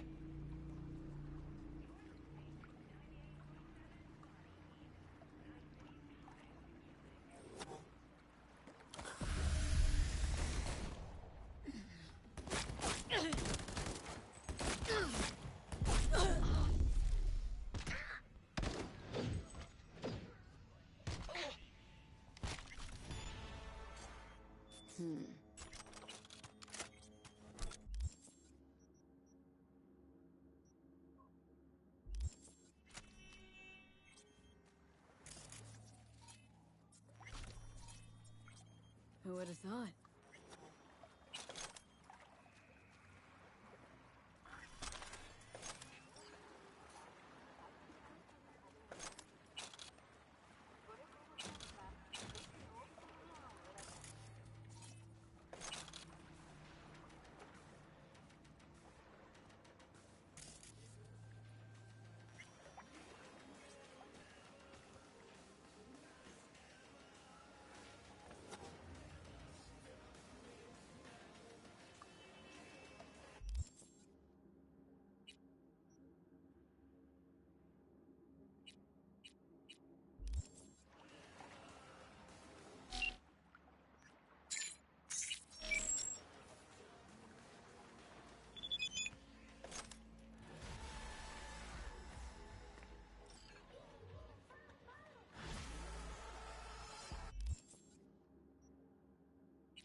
I know where I'm gonna strike before I do it. Here for a fight. Which one of you's my guy? Me! Wasn't expecting a tag team, but whatever, I guess. So, who do I got first? No, no. I used... Me. My body... Fine, but we're raising the stakes. Fair. See... So... Show me what you got.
Two heads are better than one. And four fists...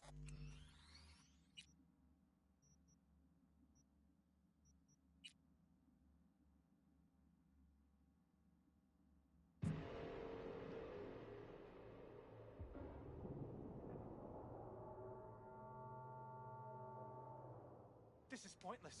I know where I'm gonna strike before I do it. Here for a fight. Which one of you's my guy? Me! Wasn't expecting a tag team, but...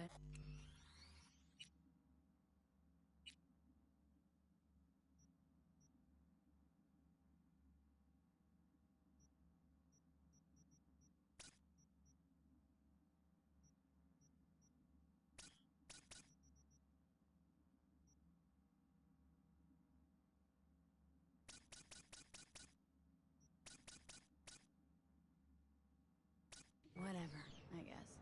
So, who do I got first? No, no.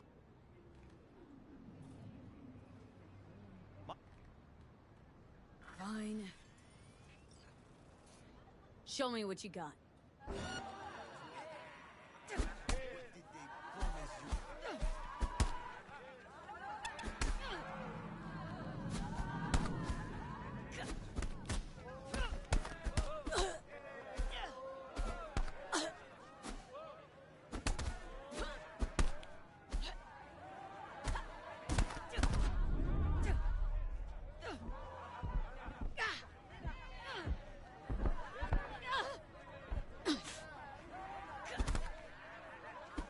Two heads are better than one.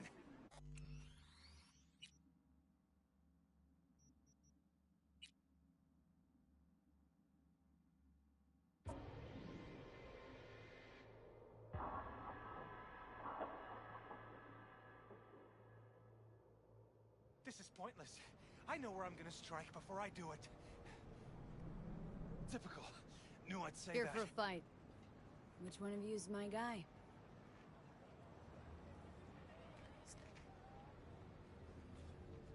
My bot.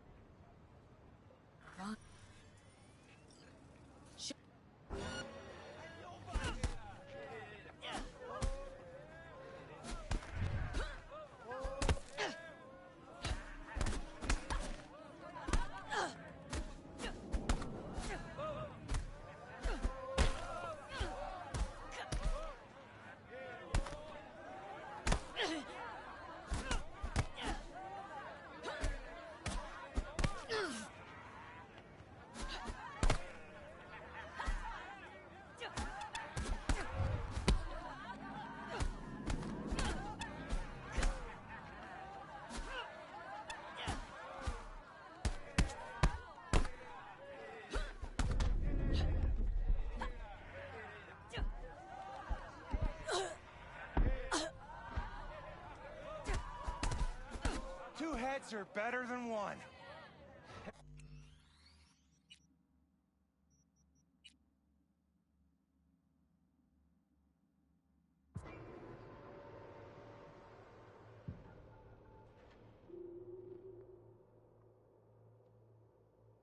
This is pointless. I know where I'm gonna strike.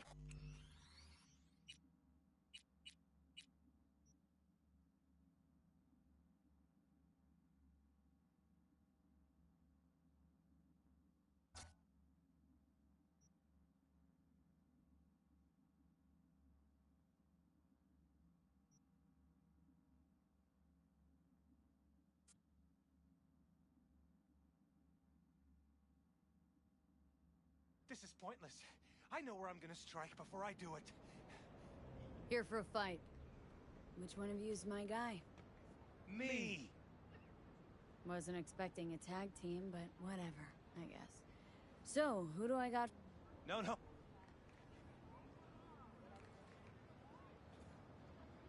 Fine. Show me what you...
Stop!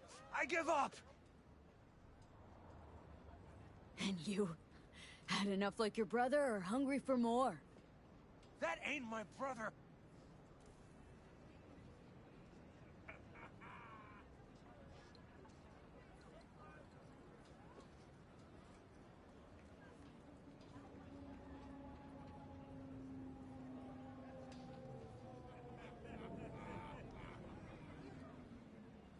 Good haul. Don't worry. There's always the next fight. Stop talking to yourself! Hey. Fuck you!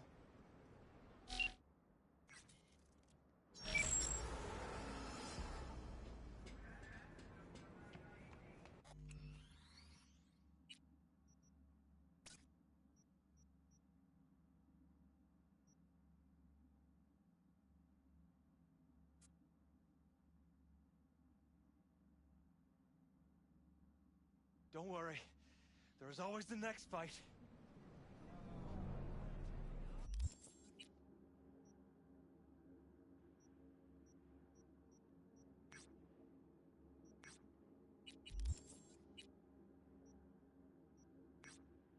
Stop talking to yourself!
knew this would happen.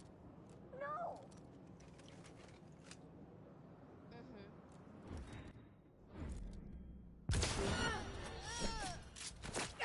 I'll fuck you up, cunt!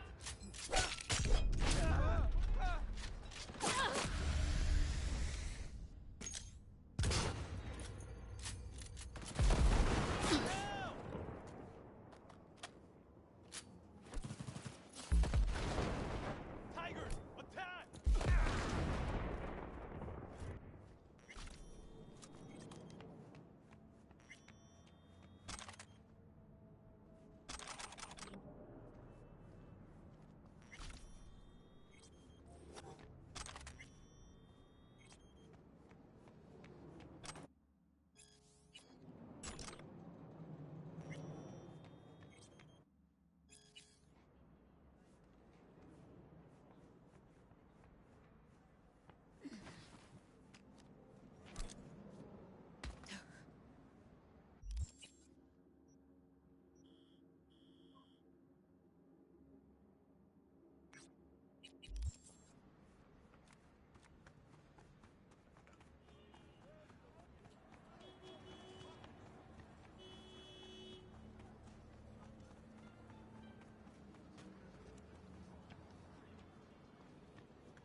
T-Bug sent me. Said you'd have something for me. You're V, right? She had me hold the demon for you. It should work on any 3rd gen deck. Okay. Glad to grab a demon always. You could test it now. I have an access point. If you'd like, that is. You might extract some shimsoft or subroutines. Seems worth a try, either way.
Got anything Nova for sale? If you can afford it, yes.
get you, motherfucking punk!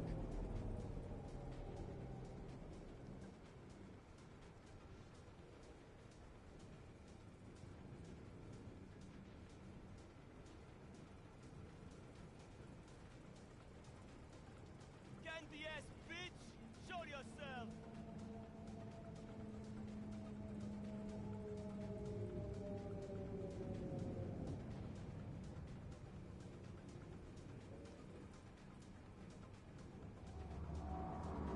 I'll get you, motherfucking punk!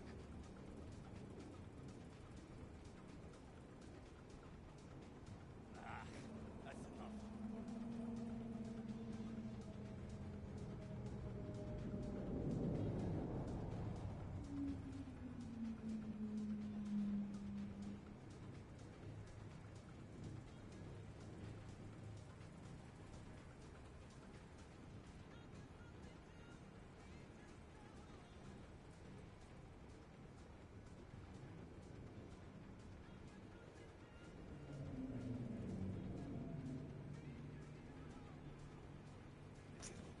For his troubled mind.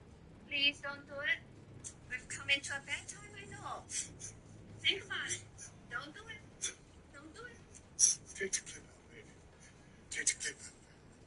We got a little argument down inside the parking lot. There was some witnesses and something they maybe called it would be domestic abuse if she was actually my lady. But I feel like you're my woman. God, she never fucking blasted today. Even his fake own children seem to be suffering. He's on big children. Incredibly, it seemed as if Lazarus or Osiris was suffering. That expressed his own love as the Nubi in Vietnam. Even now, I have questioned the showing of this footage appropriately. But in the interest in truth and reporting, I have decided it needs to be seen. Its insanity is brain hell madness. Now it's recorded for production. Definitely. Cargo stays intact!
Hey, girl, little girl like me take you out to a nice burrito dinner.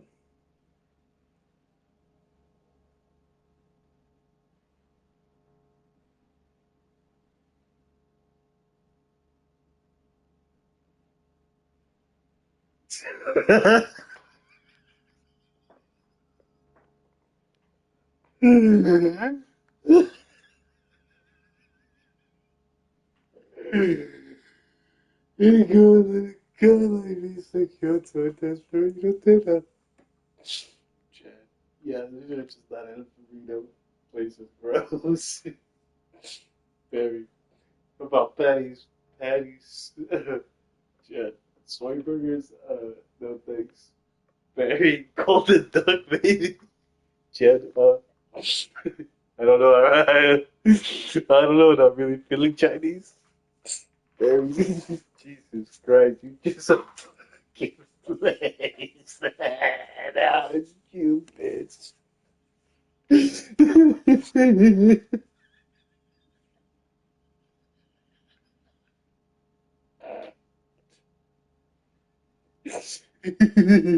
Look at Jed.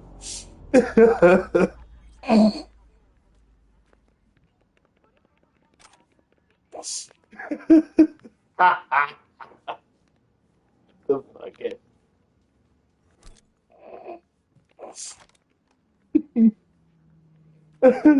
Just a fucking place.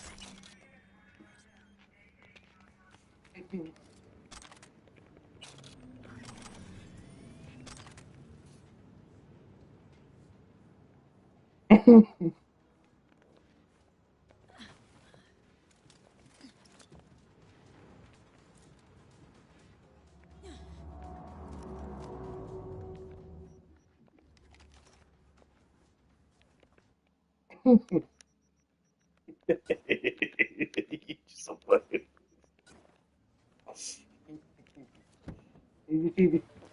Look at Cyberpunk.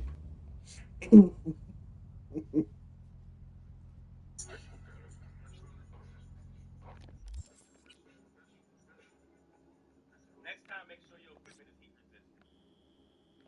Next time, make sure your equipment is heat resistant. Even the microphone like this is my shit.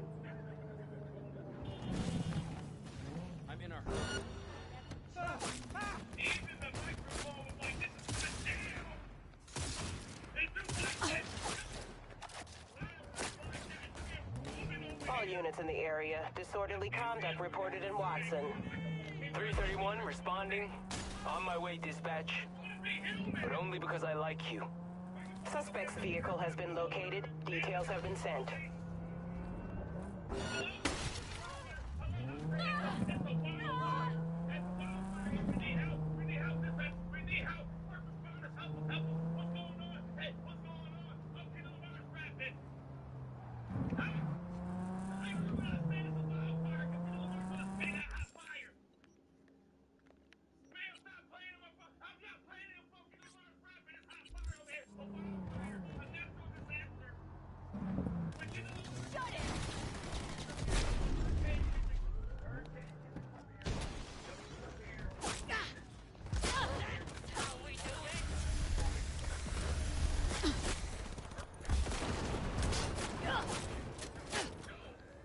Stand down.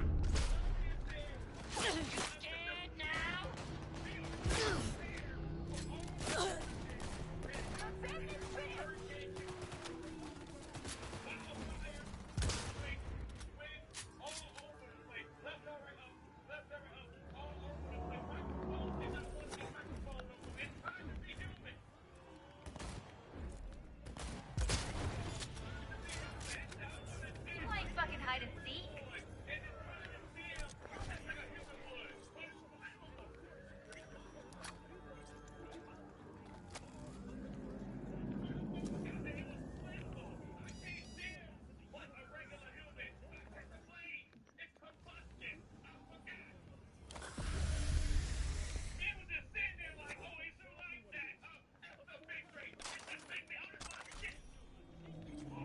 Oh, this much shit.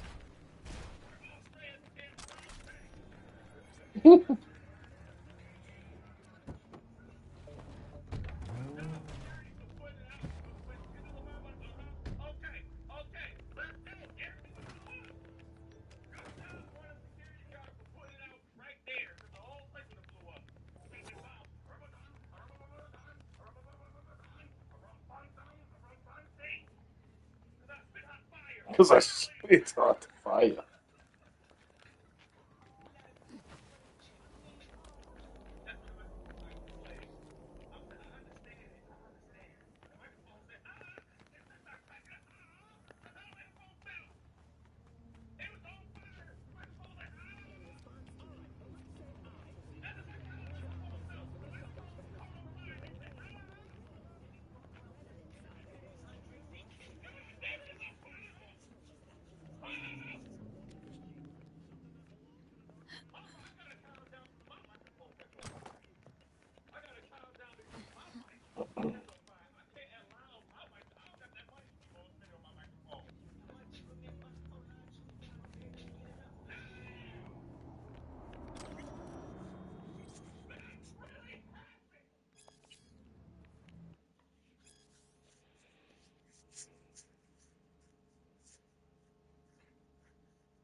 We are constructing artificial cities in orbit, downloading our minds into integrated circuits, coding on powerful AIs, and we can't make one damn flu vaccine. You wanna know why? Corporations want to destroy nature because they don't give them IPs or copyright ownership. So we eat test tube chicken plants that grow in labs. Hell, even photosynthesis have been trademark. Even photosynthesis have been trademarked. Enough is enough. Damn, that's cold ass, man. That's cold and that's where it's going. You little bastards didn't save the planet. You didn't work hard enough, goddammit, Kevin. Yeah, I'll help you set up the other beams, goddammit. Don't worry, he's a painter. No, he's an electrician. uh, hell yeah, I won one of those chicken thighs. Give me that extra drum, nigga. No, it was a hot dog.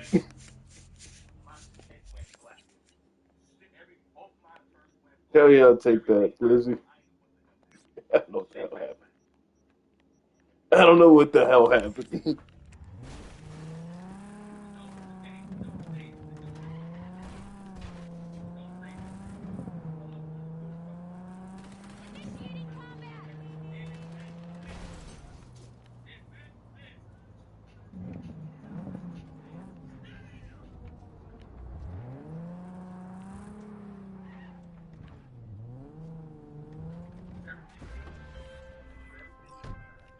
V, got a simple gig.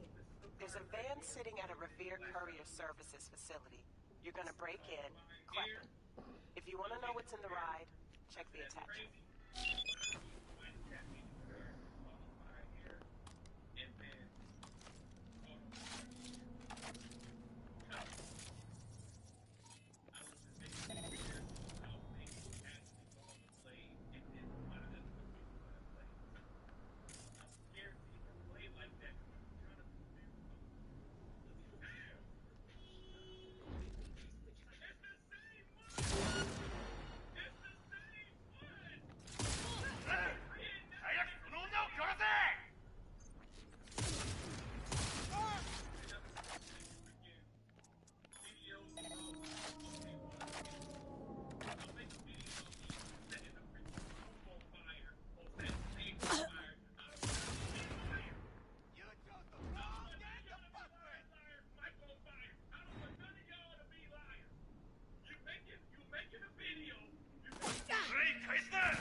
So other kangaroos. What the fuck is that thing on Nigel?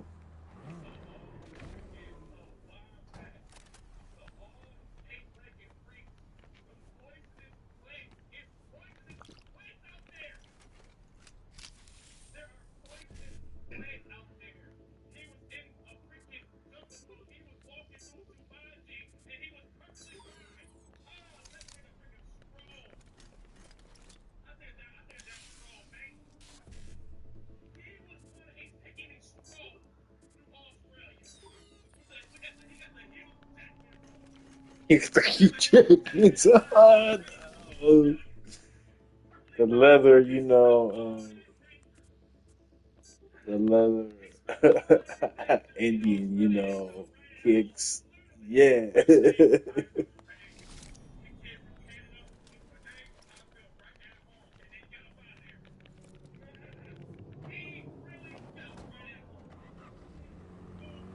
Nigga, my Archer feeling this. My Archer's.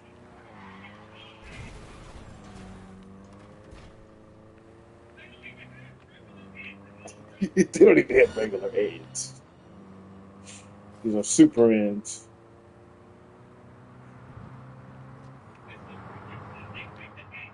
Mega ants. What was that? What the fuck is this?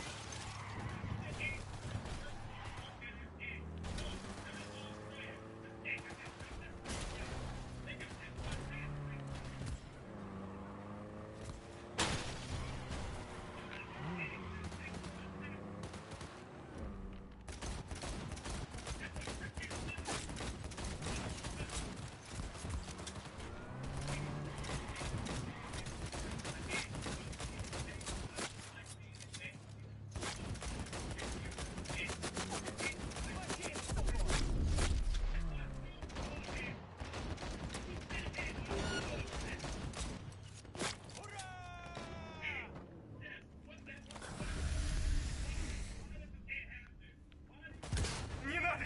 Я не хочу!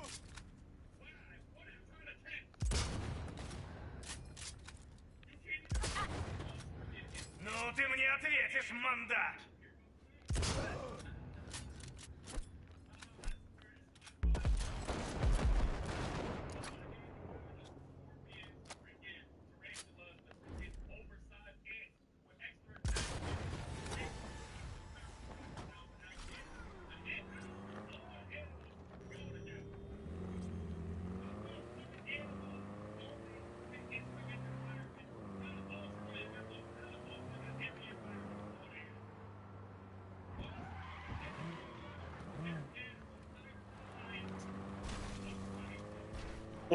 The hyena in the back.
Sick word.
this driveway.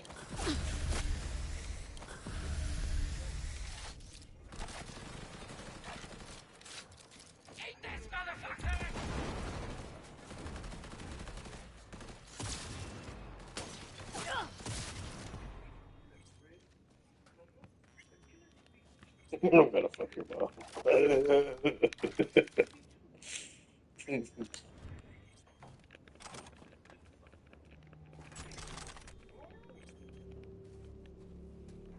Your dad's gonna fuck your mom.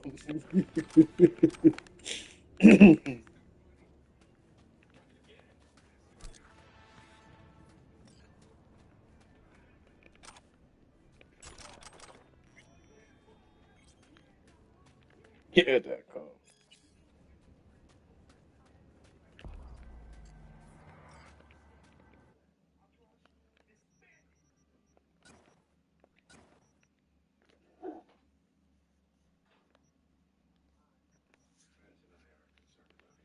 Think your spending has gotten out of control?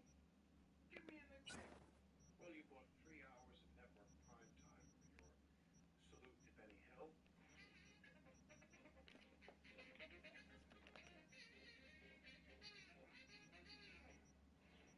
Jack, you don't get it. I don't want to spend so much. I have to. I'm afraid Angie will divorce me if I ever have enough money for her to live off of half. So before she can get it, I have to spend it all on useless things like gold shoes and prison.com. Hey, I need to ask your advice about this situation. We decided to do this whole meet me at the Brooklyn Bridge, don't want you together thing from the Sex and the City movie. Yeah, what movie? An Affair to Remember? Sleepless in Seattle? Third The Amendment. remake of An Affair to Remember that Remember Allison? black. An Affair to Remember Black. Remember black. Here's the simple intelligence out. The image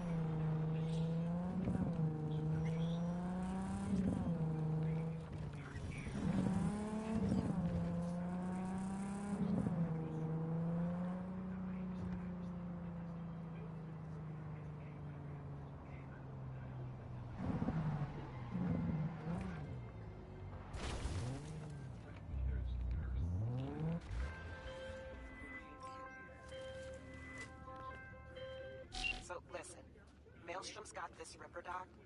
Thing is, they're keeping her against her will, forcing her to work. Could you go grab her from those psychos? Her brother would be grateful. Deeds attached.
Don't shoot. I'm a doctor. I'm not part of the gang. Ditch him. We gotta go. Text blacked out again. Piece of shit. What do you mean, we have to go? Your brother hired me to get you out of here. Birdie? Okay, just a moment. Look, we don't have time for this. Tech they've got in here belongs in a scrapyard. We got a Delta, now. Since you're still here, run a scan on him. Pressure's falling. Same with temperature. He's going into shock. I'll try to stem the bleeding. You, give him a unit of sense blood. Come on! It's on the table. First from the left. No. I'm sorry? Enough of this shit. We don't have time. He's gone. Of course. Shouldn't have expected anything from someone like you. Tell me, do you feel anything at all when you kill someone? I didn't kill him. The man died because you did nothing, even after I asked for your help. That's murder. Let's go. And of course, change the subject. Off we go. Just hope it's worth it in the end.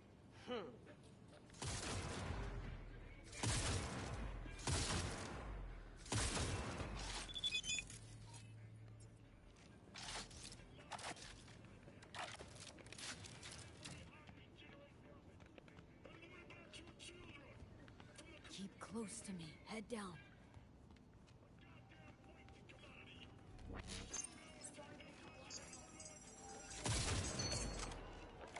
Come on. Just a little farther. The world is made by those who control their own destiny. It isn't made by those who don't do. It's made by those who do, which is what made me the man I am. The point is, I made my choice, and I will look back.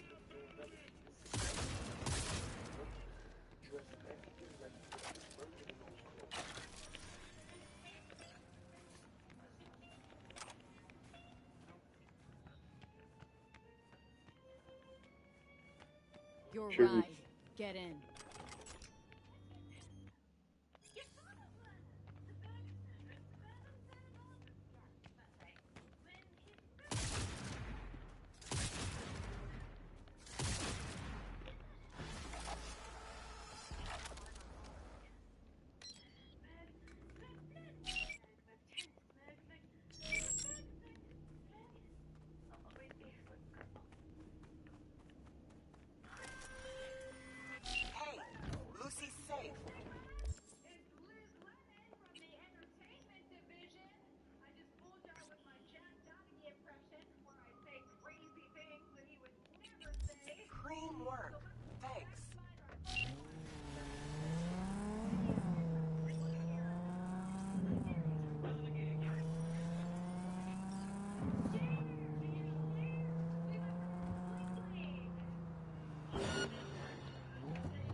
Clever.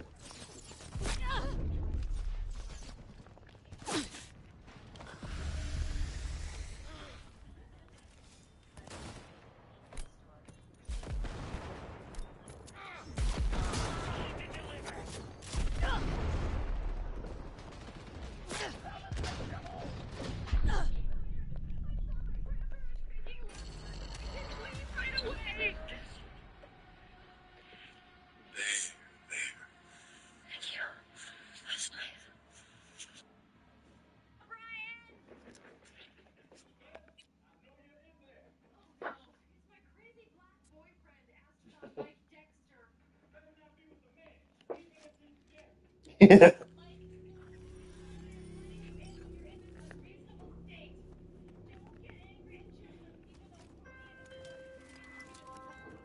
Hey, Lucy's safe. Cream work. Thanks.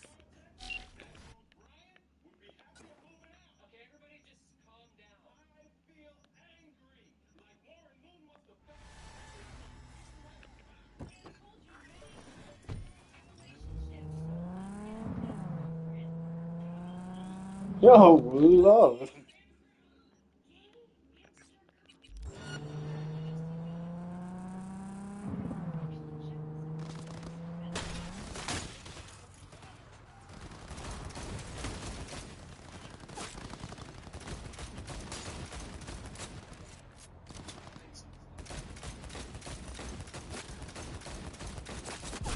All units in the area. Disorderly conduct reported in Watson. 331 responding. On my way, dispatch. But only because I like you. All units. Suspect has evaded.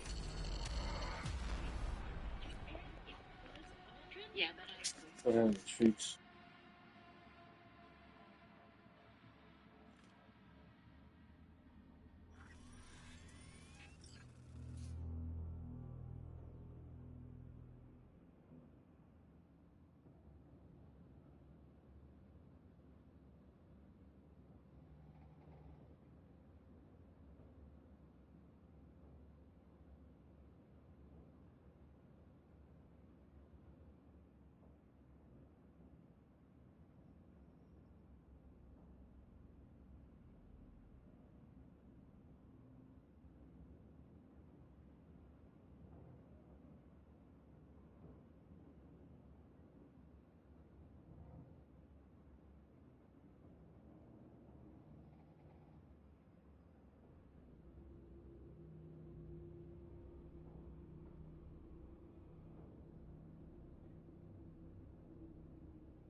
you deserve!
Sorry, the open house is over. .com.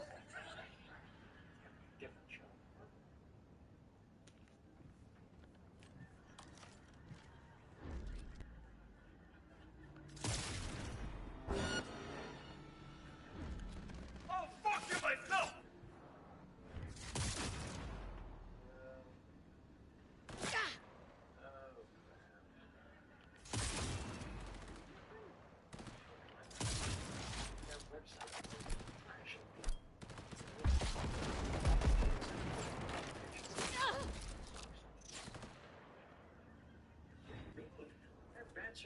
Yeah.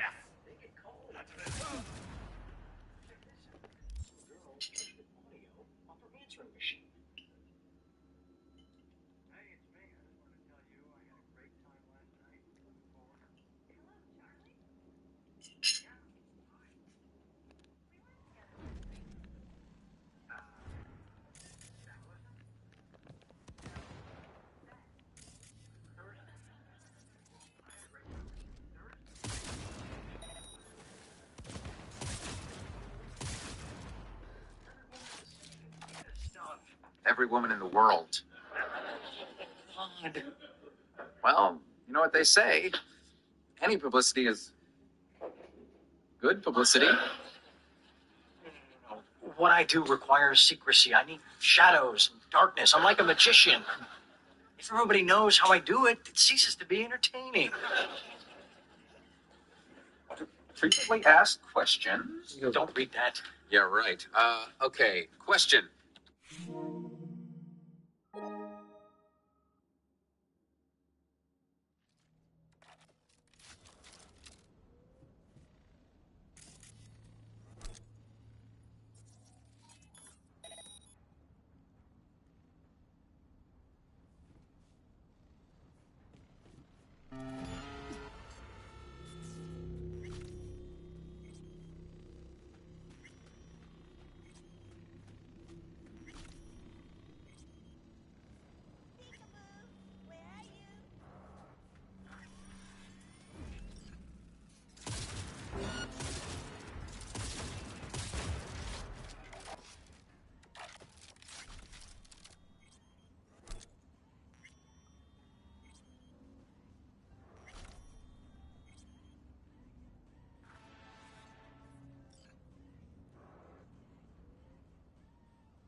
restarting?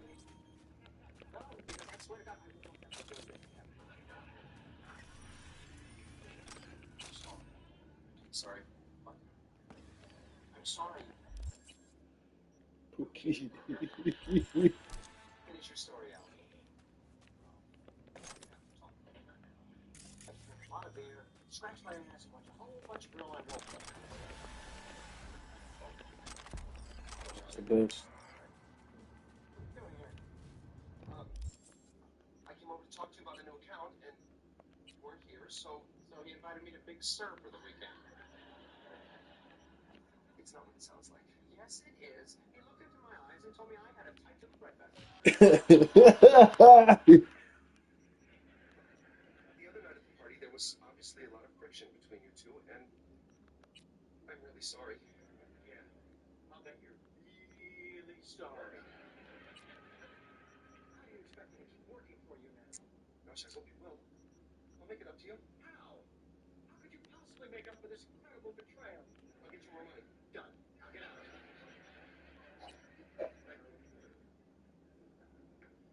Thanks for the sweater. He gave you a sweater? And beer, very stylish.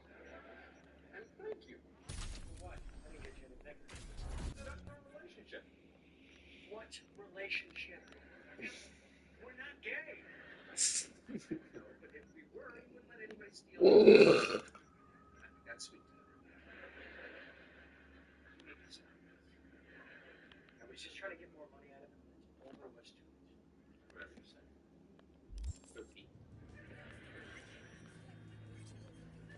Hey, is the breadbasket the front or the back? Back. Oh, good.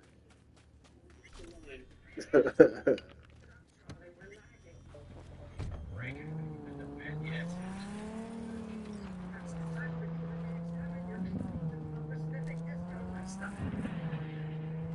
Explain that. It doesn't matter, Donna. You're here, you're where, on this thread. I told you, he's fine. Let's go. Charlie, you threw up in your umbrella stand. Did you miss that? So, Vegas is full of people who throw up. They built that city on a sea of vomit. Oh, wow, wow. That's the spirit. You really want to drive 100 hours through the desert with a puking kid in the back of your new Mercedes? He can stick his head out the window. Let the guy behind us worry about it. We're not going. Come on, it's probably just something he ate. What have you eaten in the last 24 hours? Well, let's see. Bowls of Cocoa Puffs, couple of blueberry pop tarts, then a string cheese. Never mind, we need more string cheese. Then for lunch, a hot pocket and a bagel bun. Then dinner, fried chicken, mashed potatoes, and a bologna sandwich.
Disrespectful, but it's clever. I had to respect the rhyme, though. No biggie.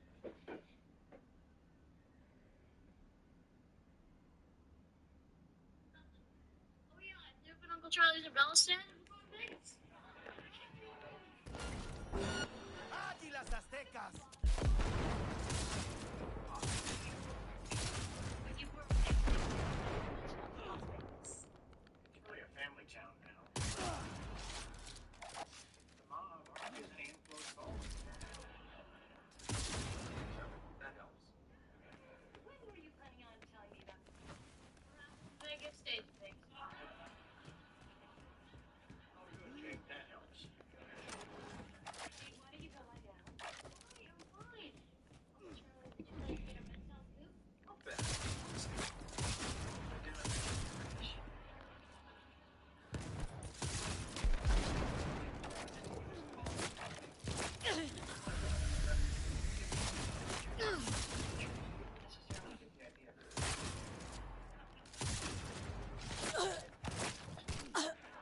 Well, I can assure you he's not in that kind of crass behavior from me. no, maybe I should look into it. What is he doing here? Cars in the shop. Charlie was not going to get robbed. Charlie was not going to call you a cab. What's going on? Your son gave his teacher the bird. Okay, I want it on the record. He didn't necessarily. Charlie, just leave it alone.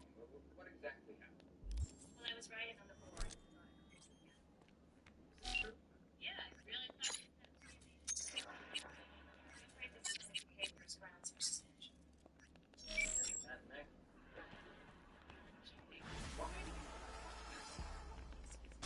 We don't end our sentences with prepositions. We say, why did you live on this past term?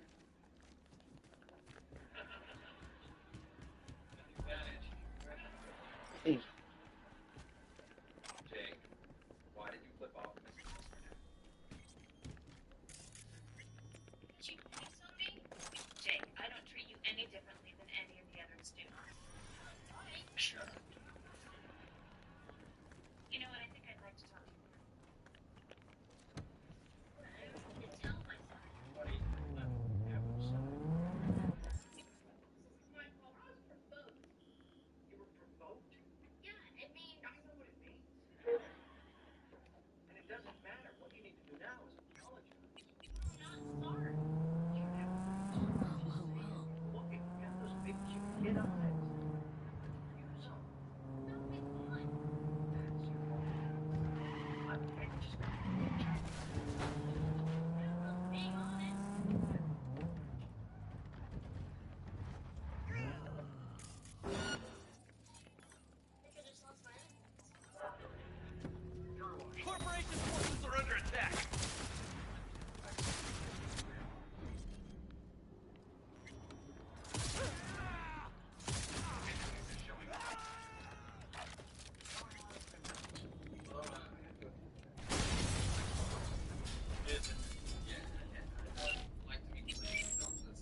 Yeah. The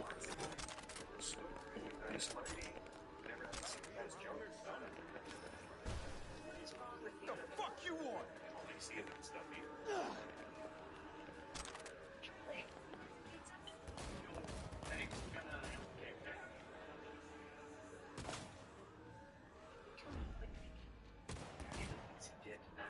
Ah, you shit out of luck! Fuck! Hold your position!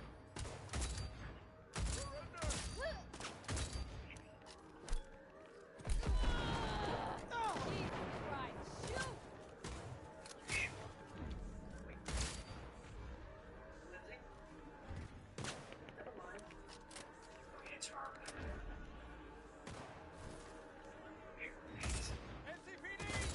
Neutralizing the suspect! Moving in! Give her hell! I'm on it!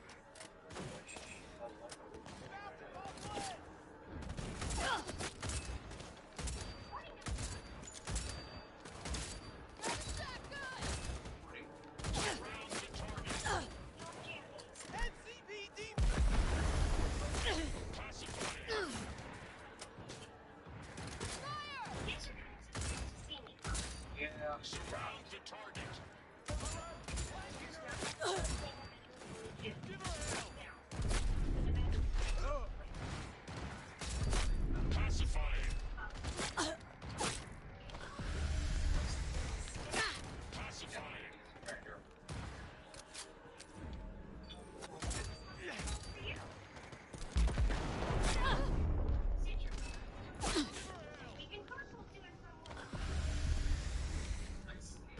So you'll be coming back.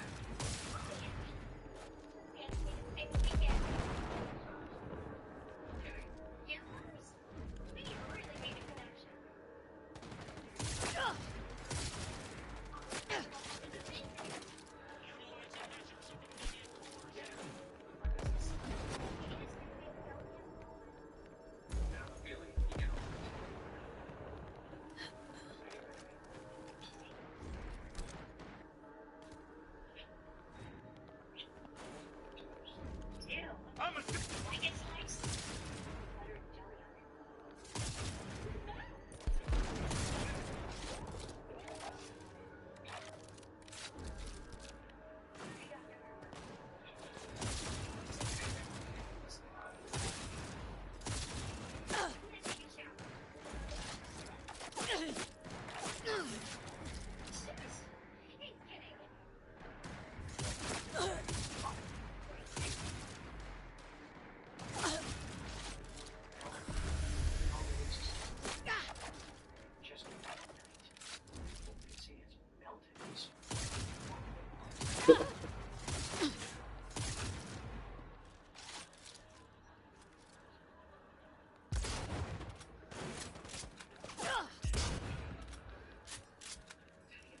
Give her hell!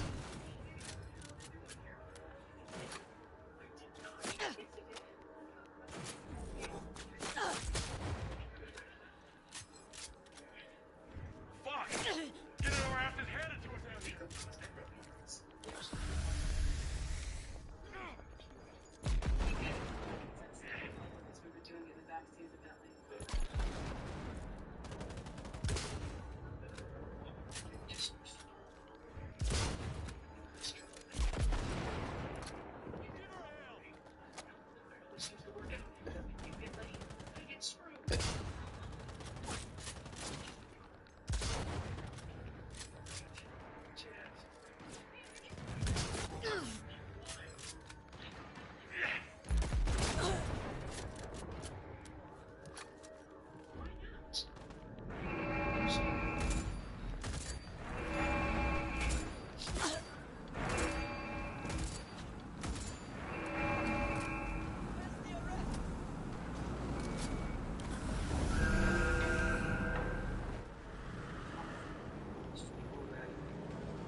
Okay, let's get started. Welcome to our regular Monday night meeting. Do we have any newcomers?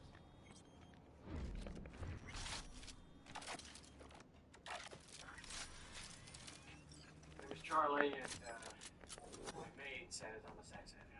I'm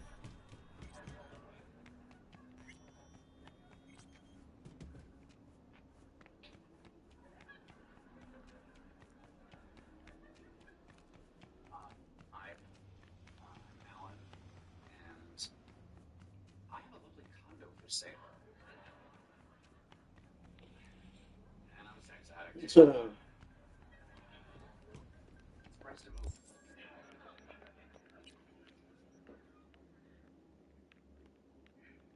Hi, my name is Pam, and I'm a sex addict.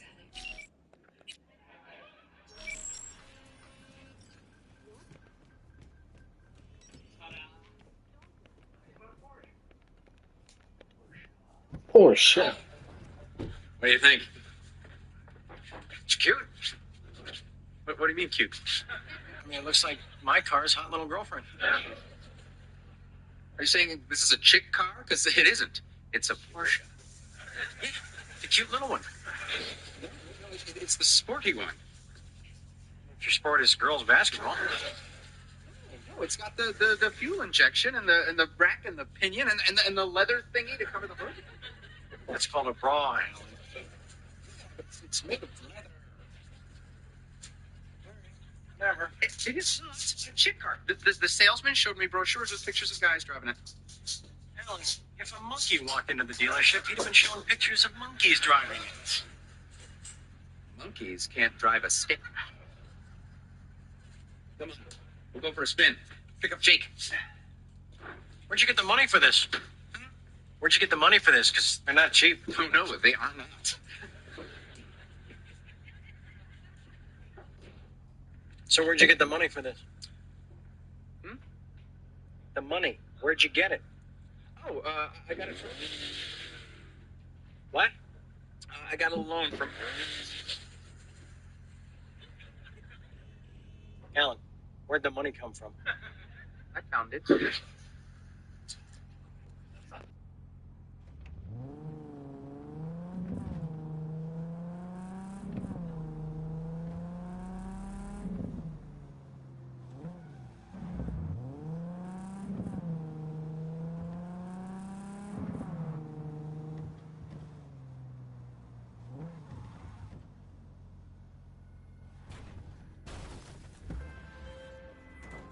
Hey, V.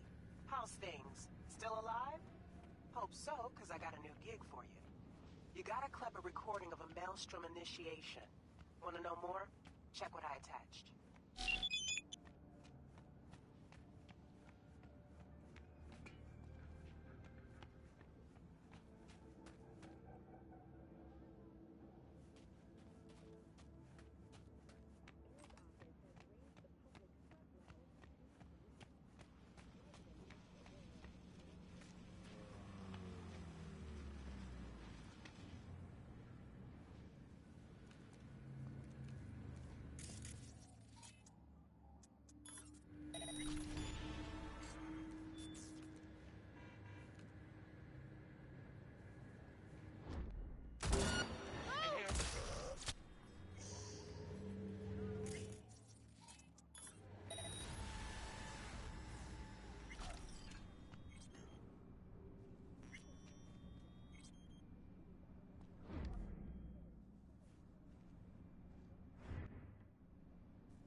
Still alive? Hope so, because I got a new gig for you. You gotta click a recording of a Maelstrom initiation. Want to know more? Check what I attached.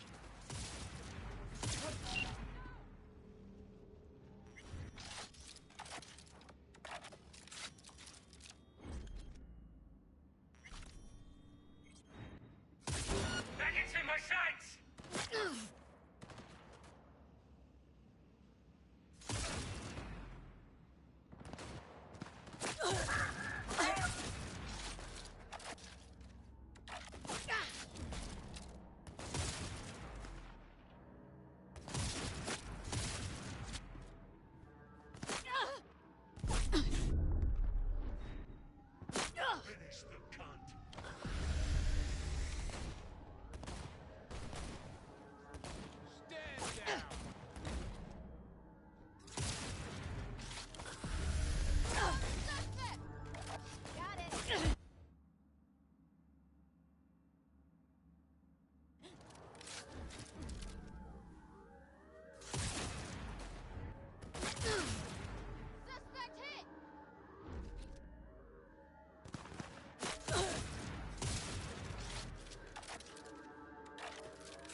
this country.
It's just a matter of time, motherfucker!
Got the data.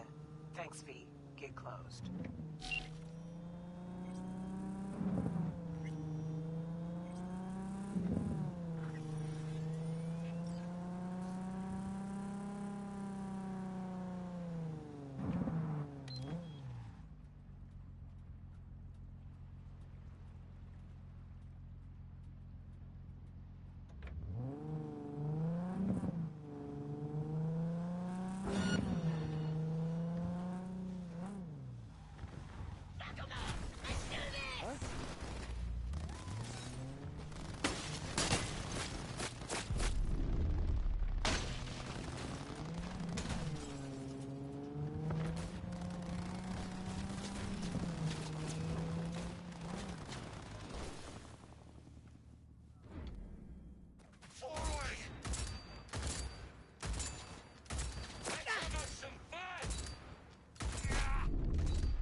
gig for you.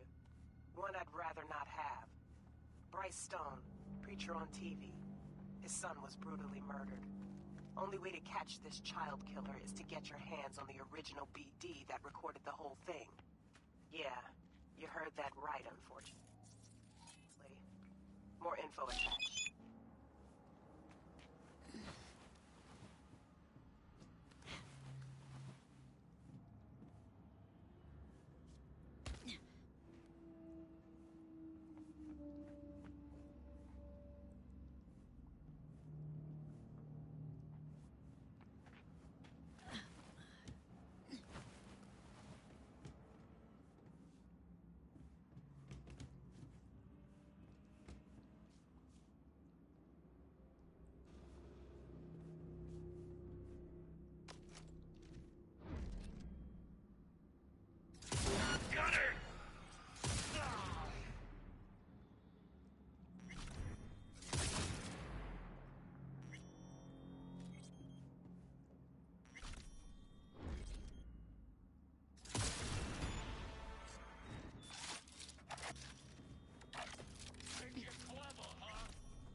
Right before he gets... What do you think? Else it'll feel like stabbing a pillow.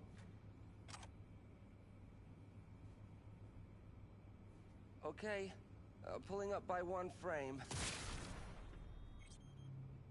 Freddy, no! Roderick, answer me right now!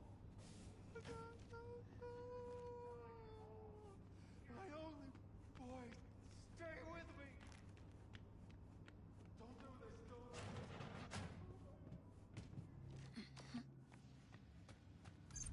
Package over there!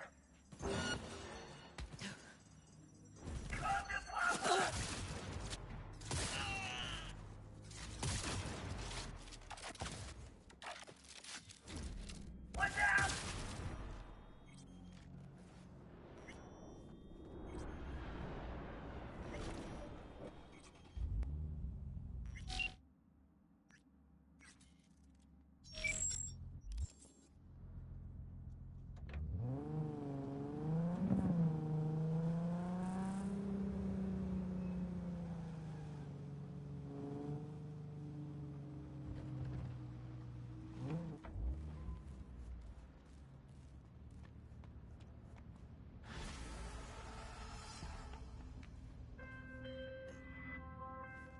Great work, B. Let's hope it helps trace the motherfucker who scrolled the thing. Gig's closed.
I need a nap. Just a short one.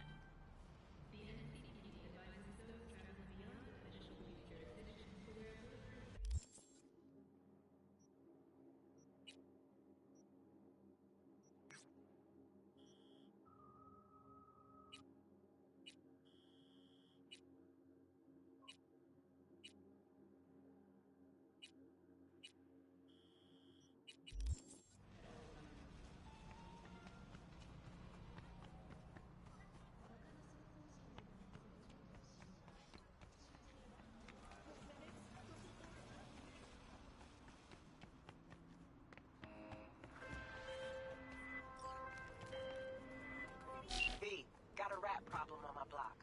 Who doesn't, right? Thing is, these rats are human-sized. Look just like tiger claws, too. Biggest one?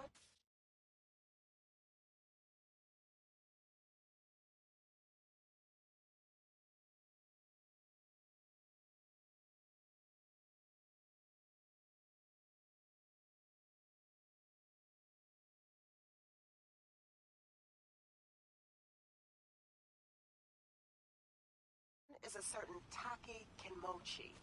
So do your fixer a solid and neutralize her ass, will ya? Deeds attached.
These rats are human-sized. Look just like tiger claws, too. Biggest one is a certain Taki Kenmochi. So do your fixer a solid and neutralize her ass, will ya? Deeds attached.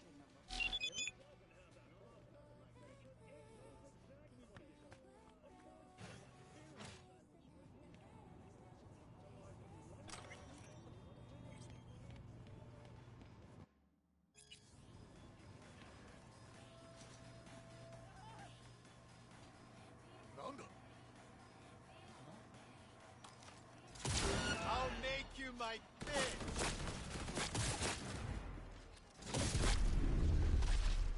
I love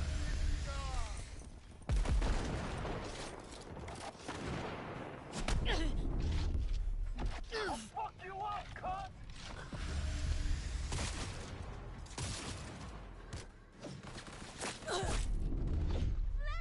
For fuck's sake!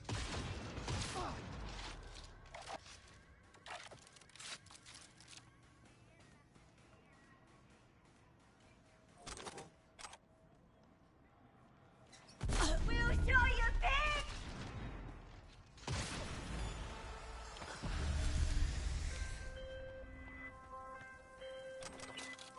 That's what it's all about.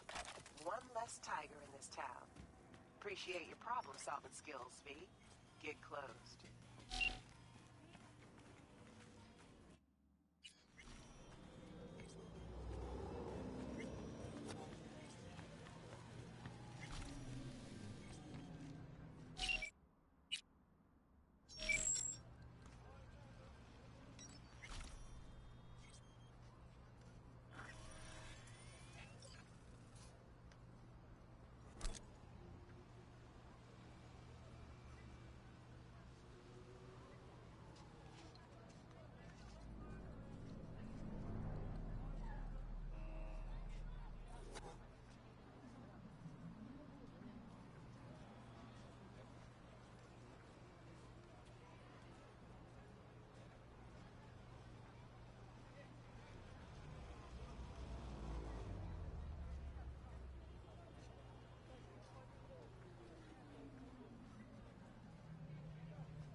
All units in the area. Disorderly conduct reported in Watson.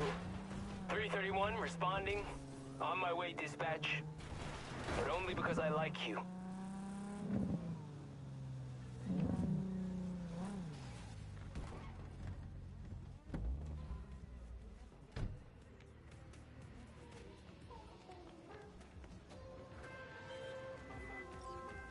Got a Soviet fixer in town. My client wants to show some hospitality. Get to know our unexpected guest. Go to the port in Kabuki, pop a GPS on our comrade's ride.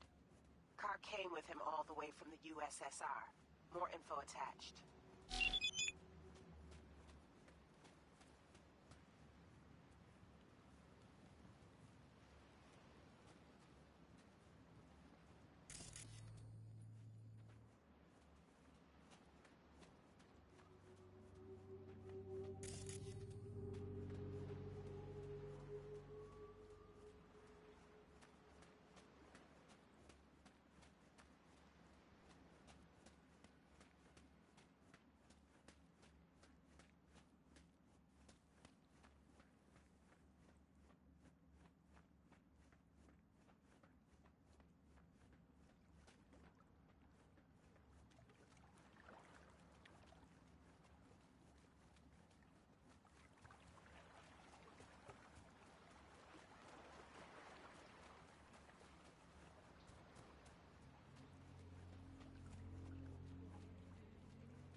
domestic feeder units.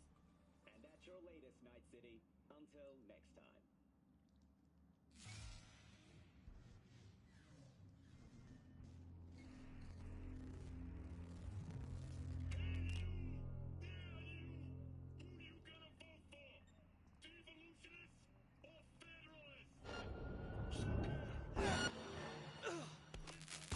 She attacked me!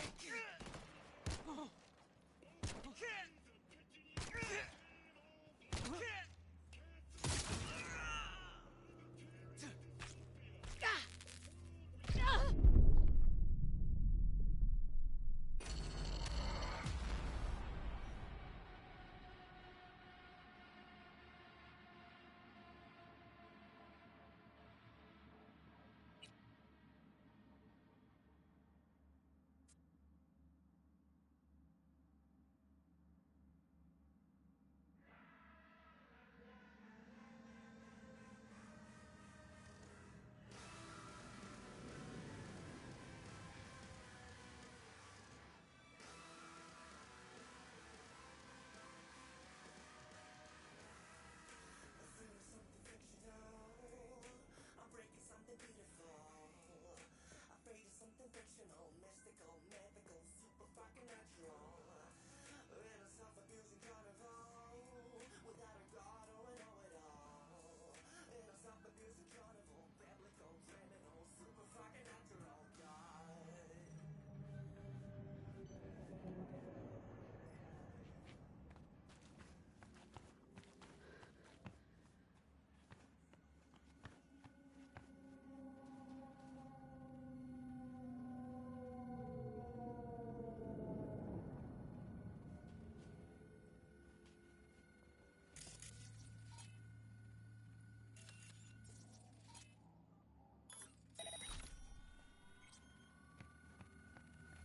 What's going on here?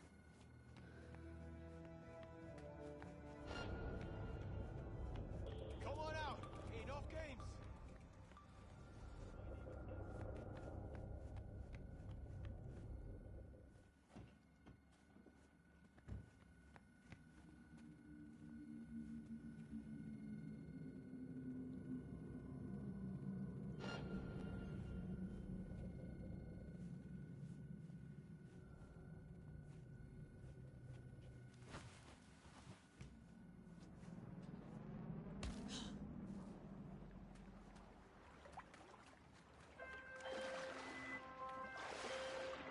Perfect.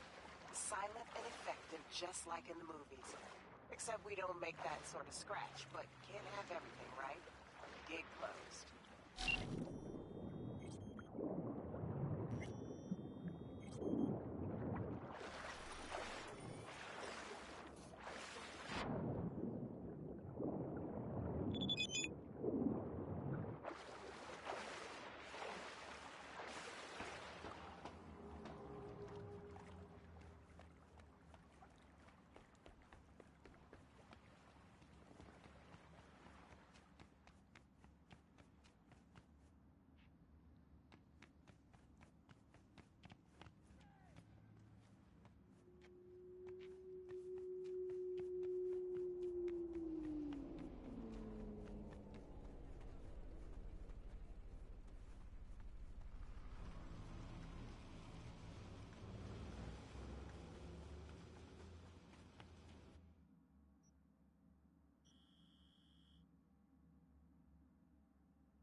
A little hanky-panky?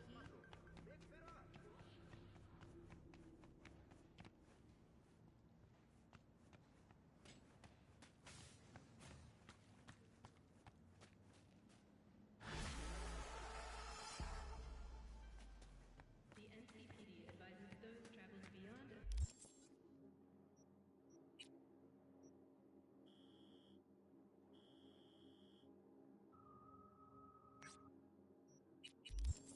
police jurisdiction to wear a bulletproof vest at all times.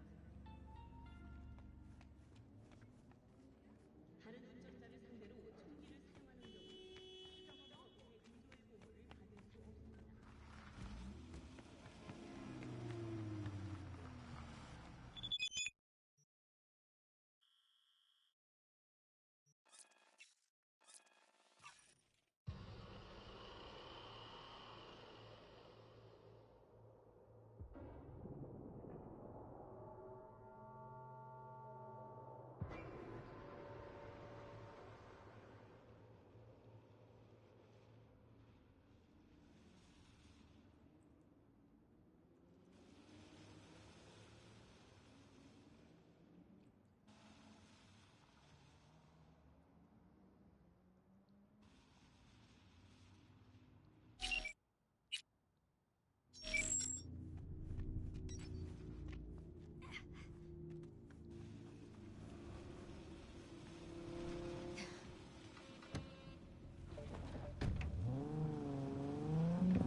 Let me be.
All units in the area. Disorderly conduct reported in Watson. 331 responding. On my way, dispatch. But only because I like you.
We scrounged up enough eddies to pay you back in full.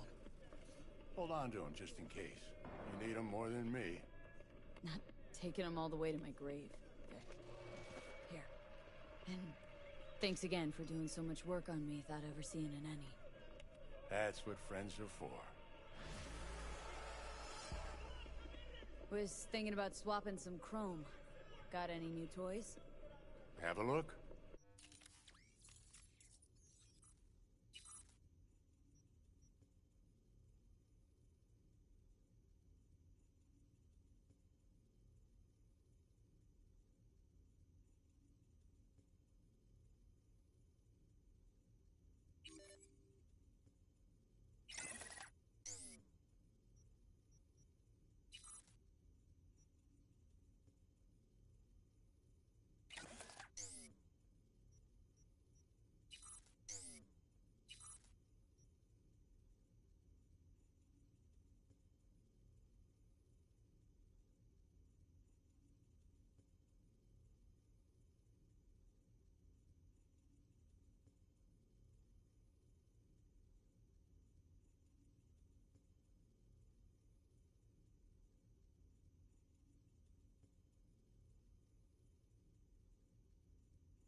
Yo, Miss V.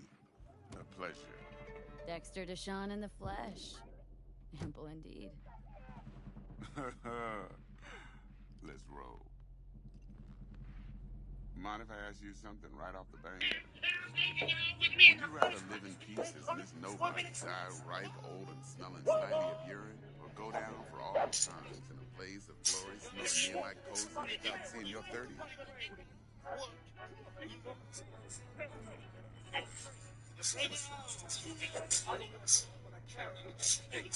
You're either somebody or you fizzle out into nothing. Night City don't let you choose. Oh, but it does. See, in my line of work, I choose to be used to chill. But folk who try to take advantage, well, they see the beast in hell. All right, listen close. Scanning a serious job now. Playing gargantuan compared to smashing up a scab home. Let me hear it. What's the job? There's this prototype tech, a biochip to be precise. Job's to grab it. Simple. Guessing it belongs to a corp? Mm-hmm. Arasaka. Surely that's no problem.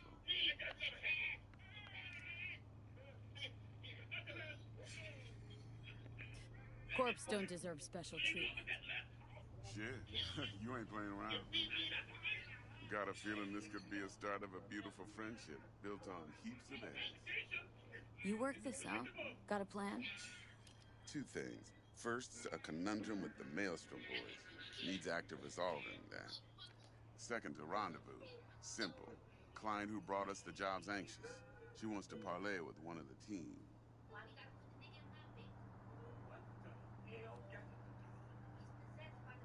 Client. What's her thing? Why she need to meet? Woman's name's Evelyn Parker. Betting her wasn't easy. Put the word out I was looking for any kind of intel. Right, and? Some brothers from Pacifica got back to me. Told me to stop looking. End of convo. Anyway, our little client insisted on meeting someone with skin in the game. You know, who'll be there for it all. Yours truly will be remote. T-Bug ain't no people person, and Jaggy's only good at some things. I know you know what I mean. Pretty much leaves you. What's the issue needs resolving with Maelstrom? Got a beef? Slotting the shard.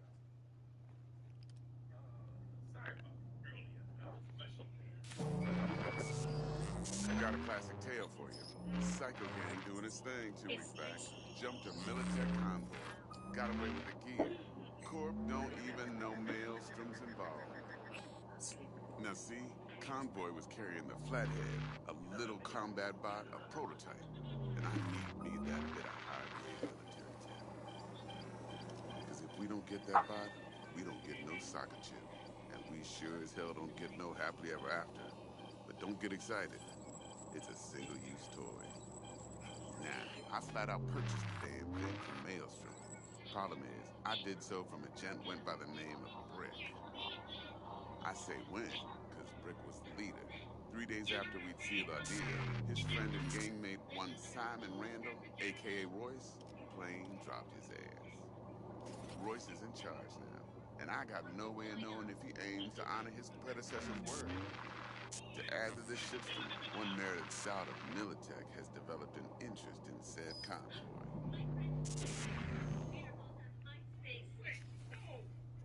Corpo agent. What's she playing at? Hell if I know. Been skidding around town asking after the convoy as if her life depended on finding it. The one lead she's got zip-tied in her trunk. Sounds like she was waiting on the transport. Got stood up. Monochrome in the back's probably her chief suspect. Got nothing from him or on him, so she's keeping him just in case. But she needs to find the stolen gear before her bosses learn she fucked up. Well, Miss V, that is some impressive deduction.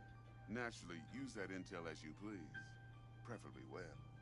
Of course, to do so, you'll need that Frazzle Cat's info. Sending it now. Think I got everything. Time I got to work. Well, that's just music to my ears. I'll set up the meeting with Miss Parker at Lizzie's bar. Flathead, though's gonna be all you. Removing an evil nigger spirit from a Negro is as hard as removing the stank from a hunk of shit. We must use these tools that the great God has given us to fight niggas. A whip, a nuke, a knife, stick, a brand and iron. These things One more don't thing, Miss fit Lee. into a nigga a job. Quiet life or blaze of glory? Hmm? The nigga will lie. The nigga will make excuses. He will use words he don't really know. If he gets really desperate, he may start to rap. Later now. You may start to rap for kids. There's powerful niggatry at work. Who in the hell are you? Nigga, my name is Reverend Father Uncle Rudd. No relation. And the name of Christ Jesus is Jackster, talk to Dex. Yeah, Gordito's a big deal. Literally and not.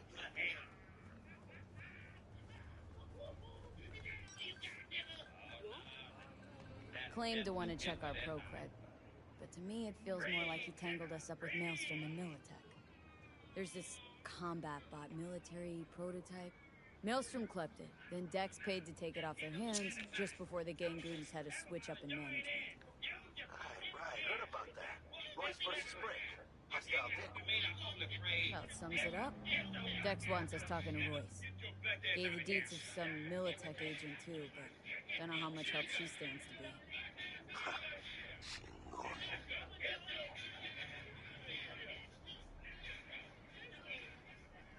Then there's the other thing. Gotta meet the client who put the job on the table, Evelyn Parker. You? Well, what's Dex gonna do? Ride around in his limo, check chicks up on the hollow? Parker wants to meet someone on the crew. Dex gave me the nod. Must know what he's doing. So, how you want to play this? Maelstrom or Parker? What's first? I say we knock on Maelstrom's door first. Hound, actually. Orale. In that case, I'll hit the all foods. My nose to the ground. Ground. Hasta luego. Listen, can you just tell me what I'm supposed to do so I can go to bed? I can't believe you haven't figured this shit out yet. Pete.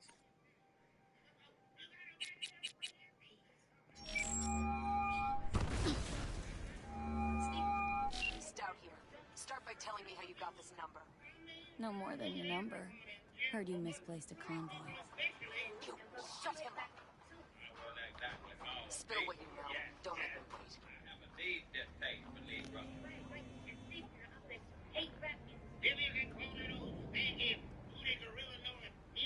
Transport fuck-up's toxic for you. I know. So listen carefully. You and me are gonna meet. See if we can't find a way to help each other out. Mutual self-interest. Agreed. First exit off Skyline, driving towards the NID. Storm channel under the overpass. Meet me there.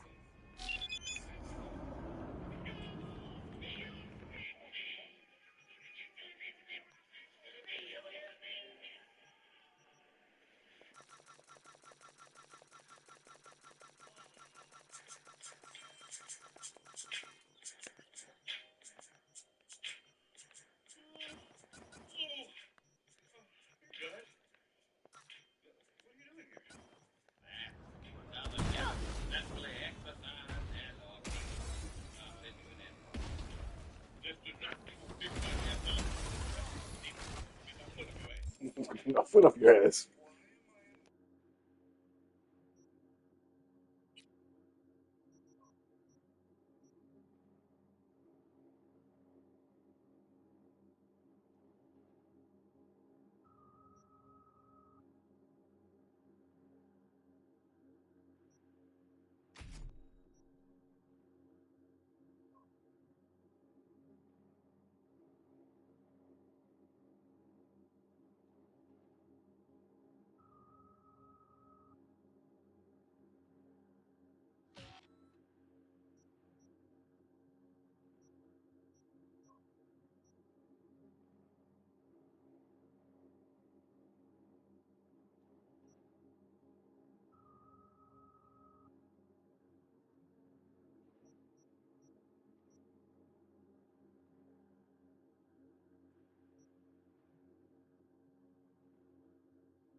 look lively. Meredith Stout. Take it you were the one to call?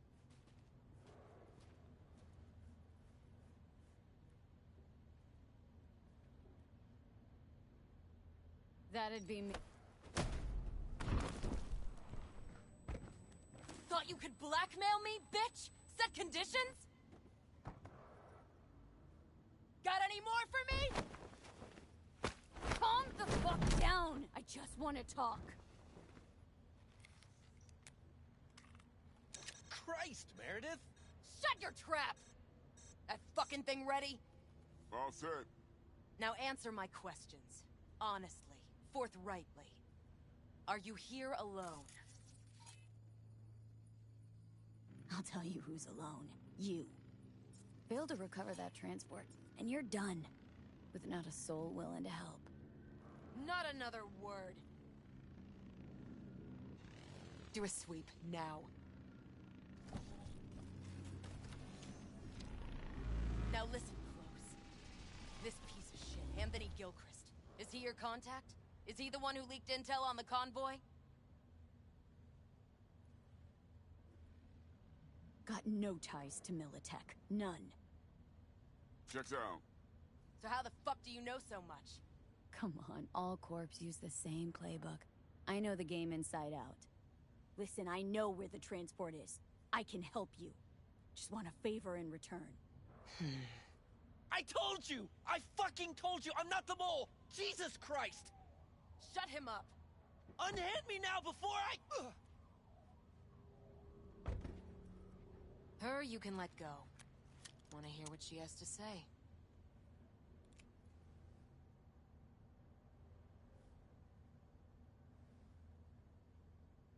I need a bot. Flathead model. Guys who ripped you off have it. Promise me that bot. I'll point the finger. You have a plan how to deal with them?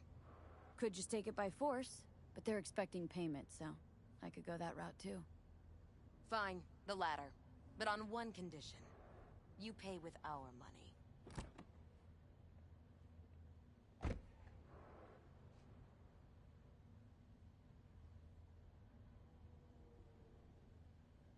Sounds solid enough. I'm in. You pay with that chip, and that's all you gotta worry about. Try to fuck me in any way, and I'll be seeing you real soon. You're making a mistake. This cunt's already good as dead. She'll take you down with her.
All units in the area, reports of additional suspicious activity.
my way! I'm a killer myself! Open fire!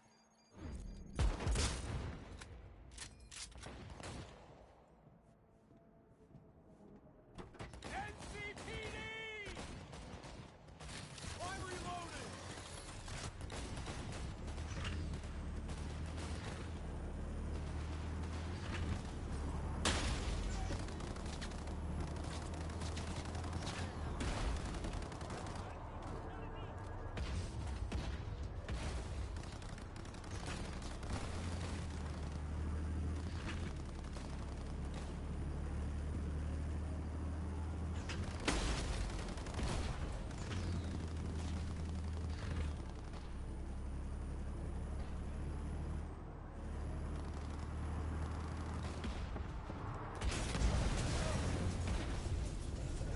All units, suspect has evaded patrols. Resume search immediately. There you are.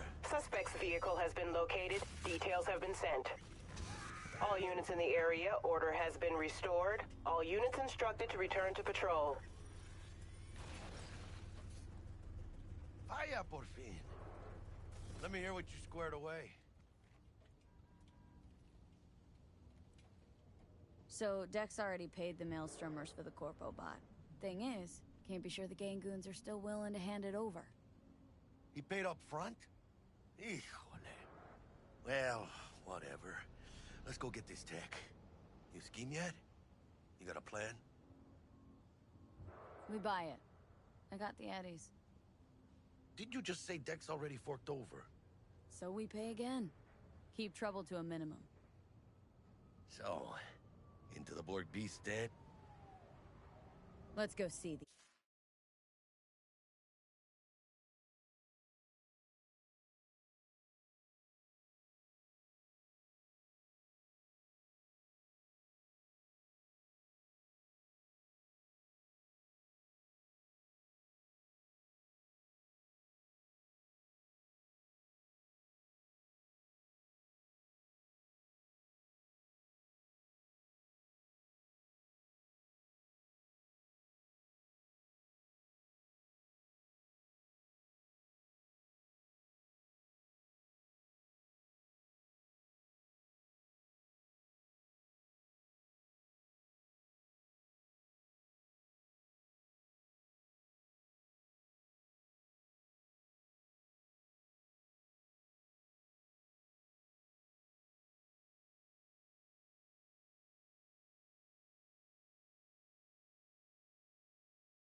These bastards. All right, let's knock on their door. See if they even open up.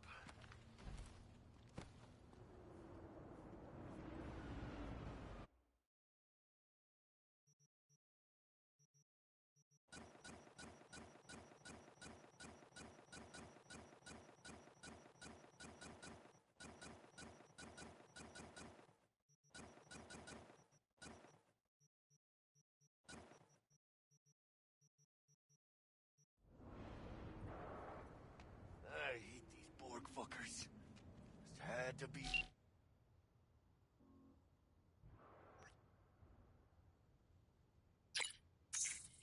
Damn. Just a gang like any other, right?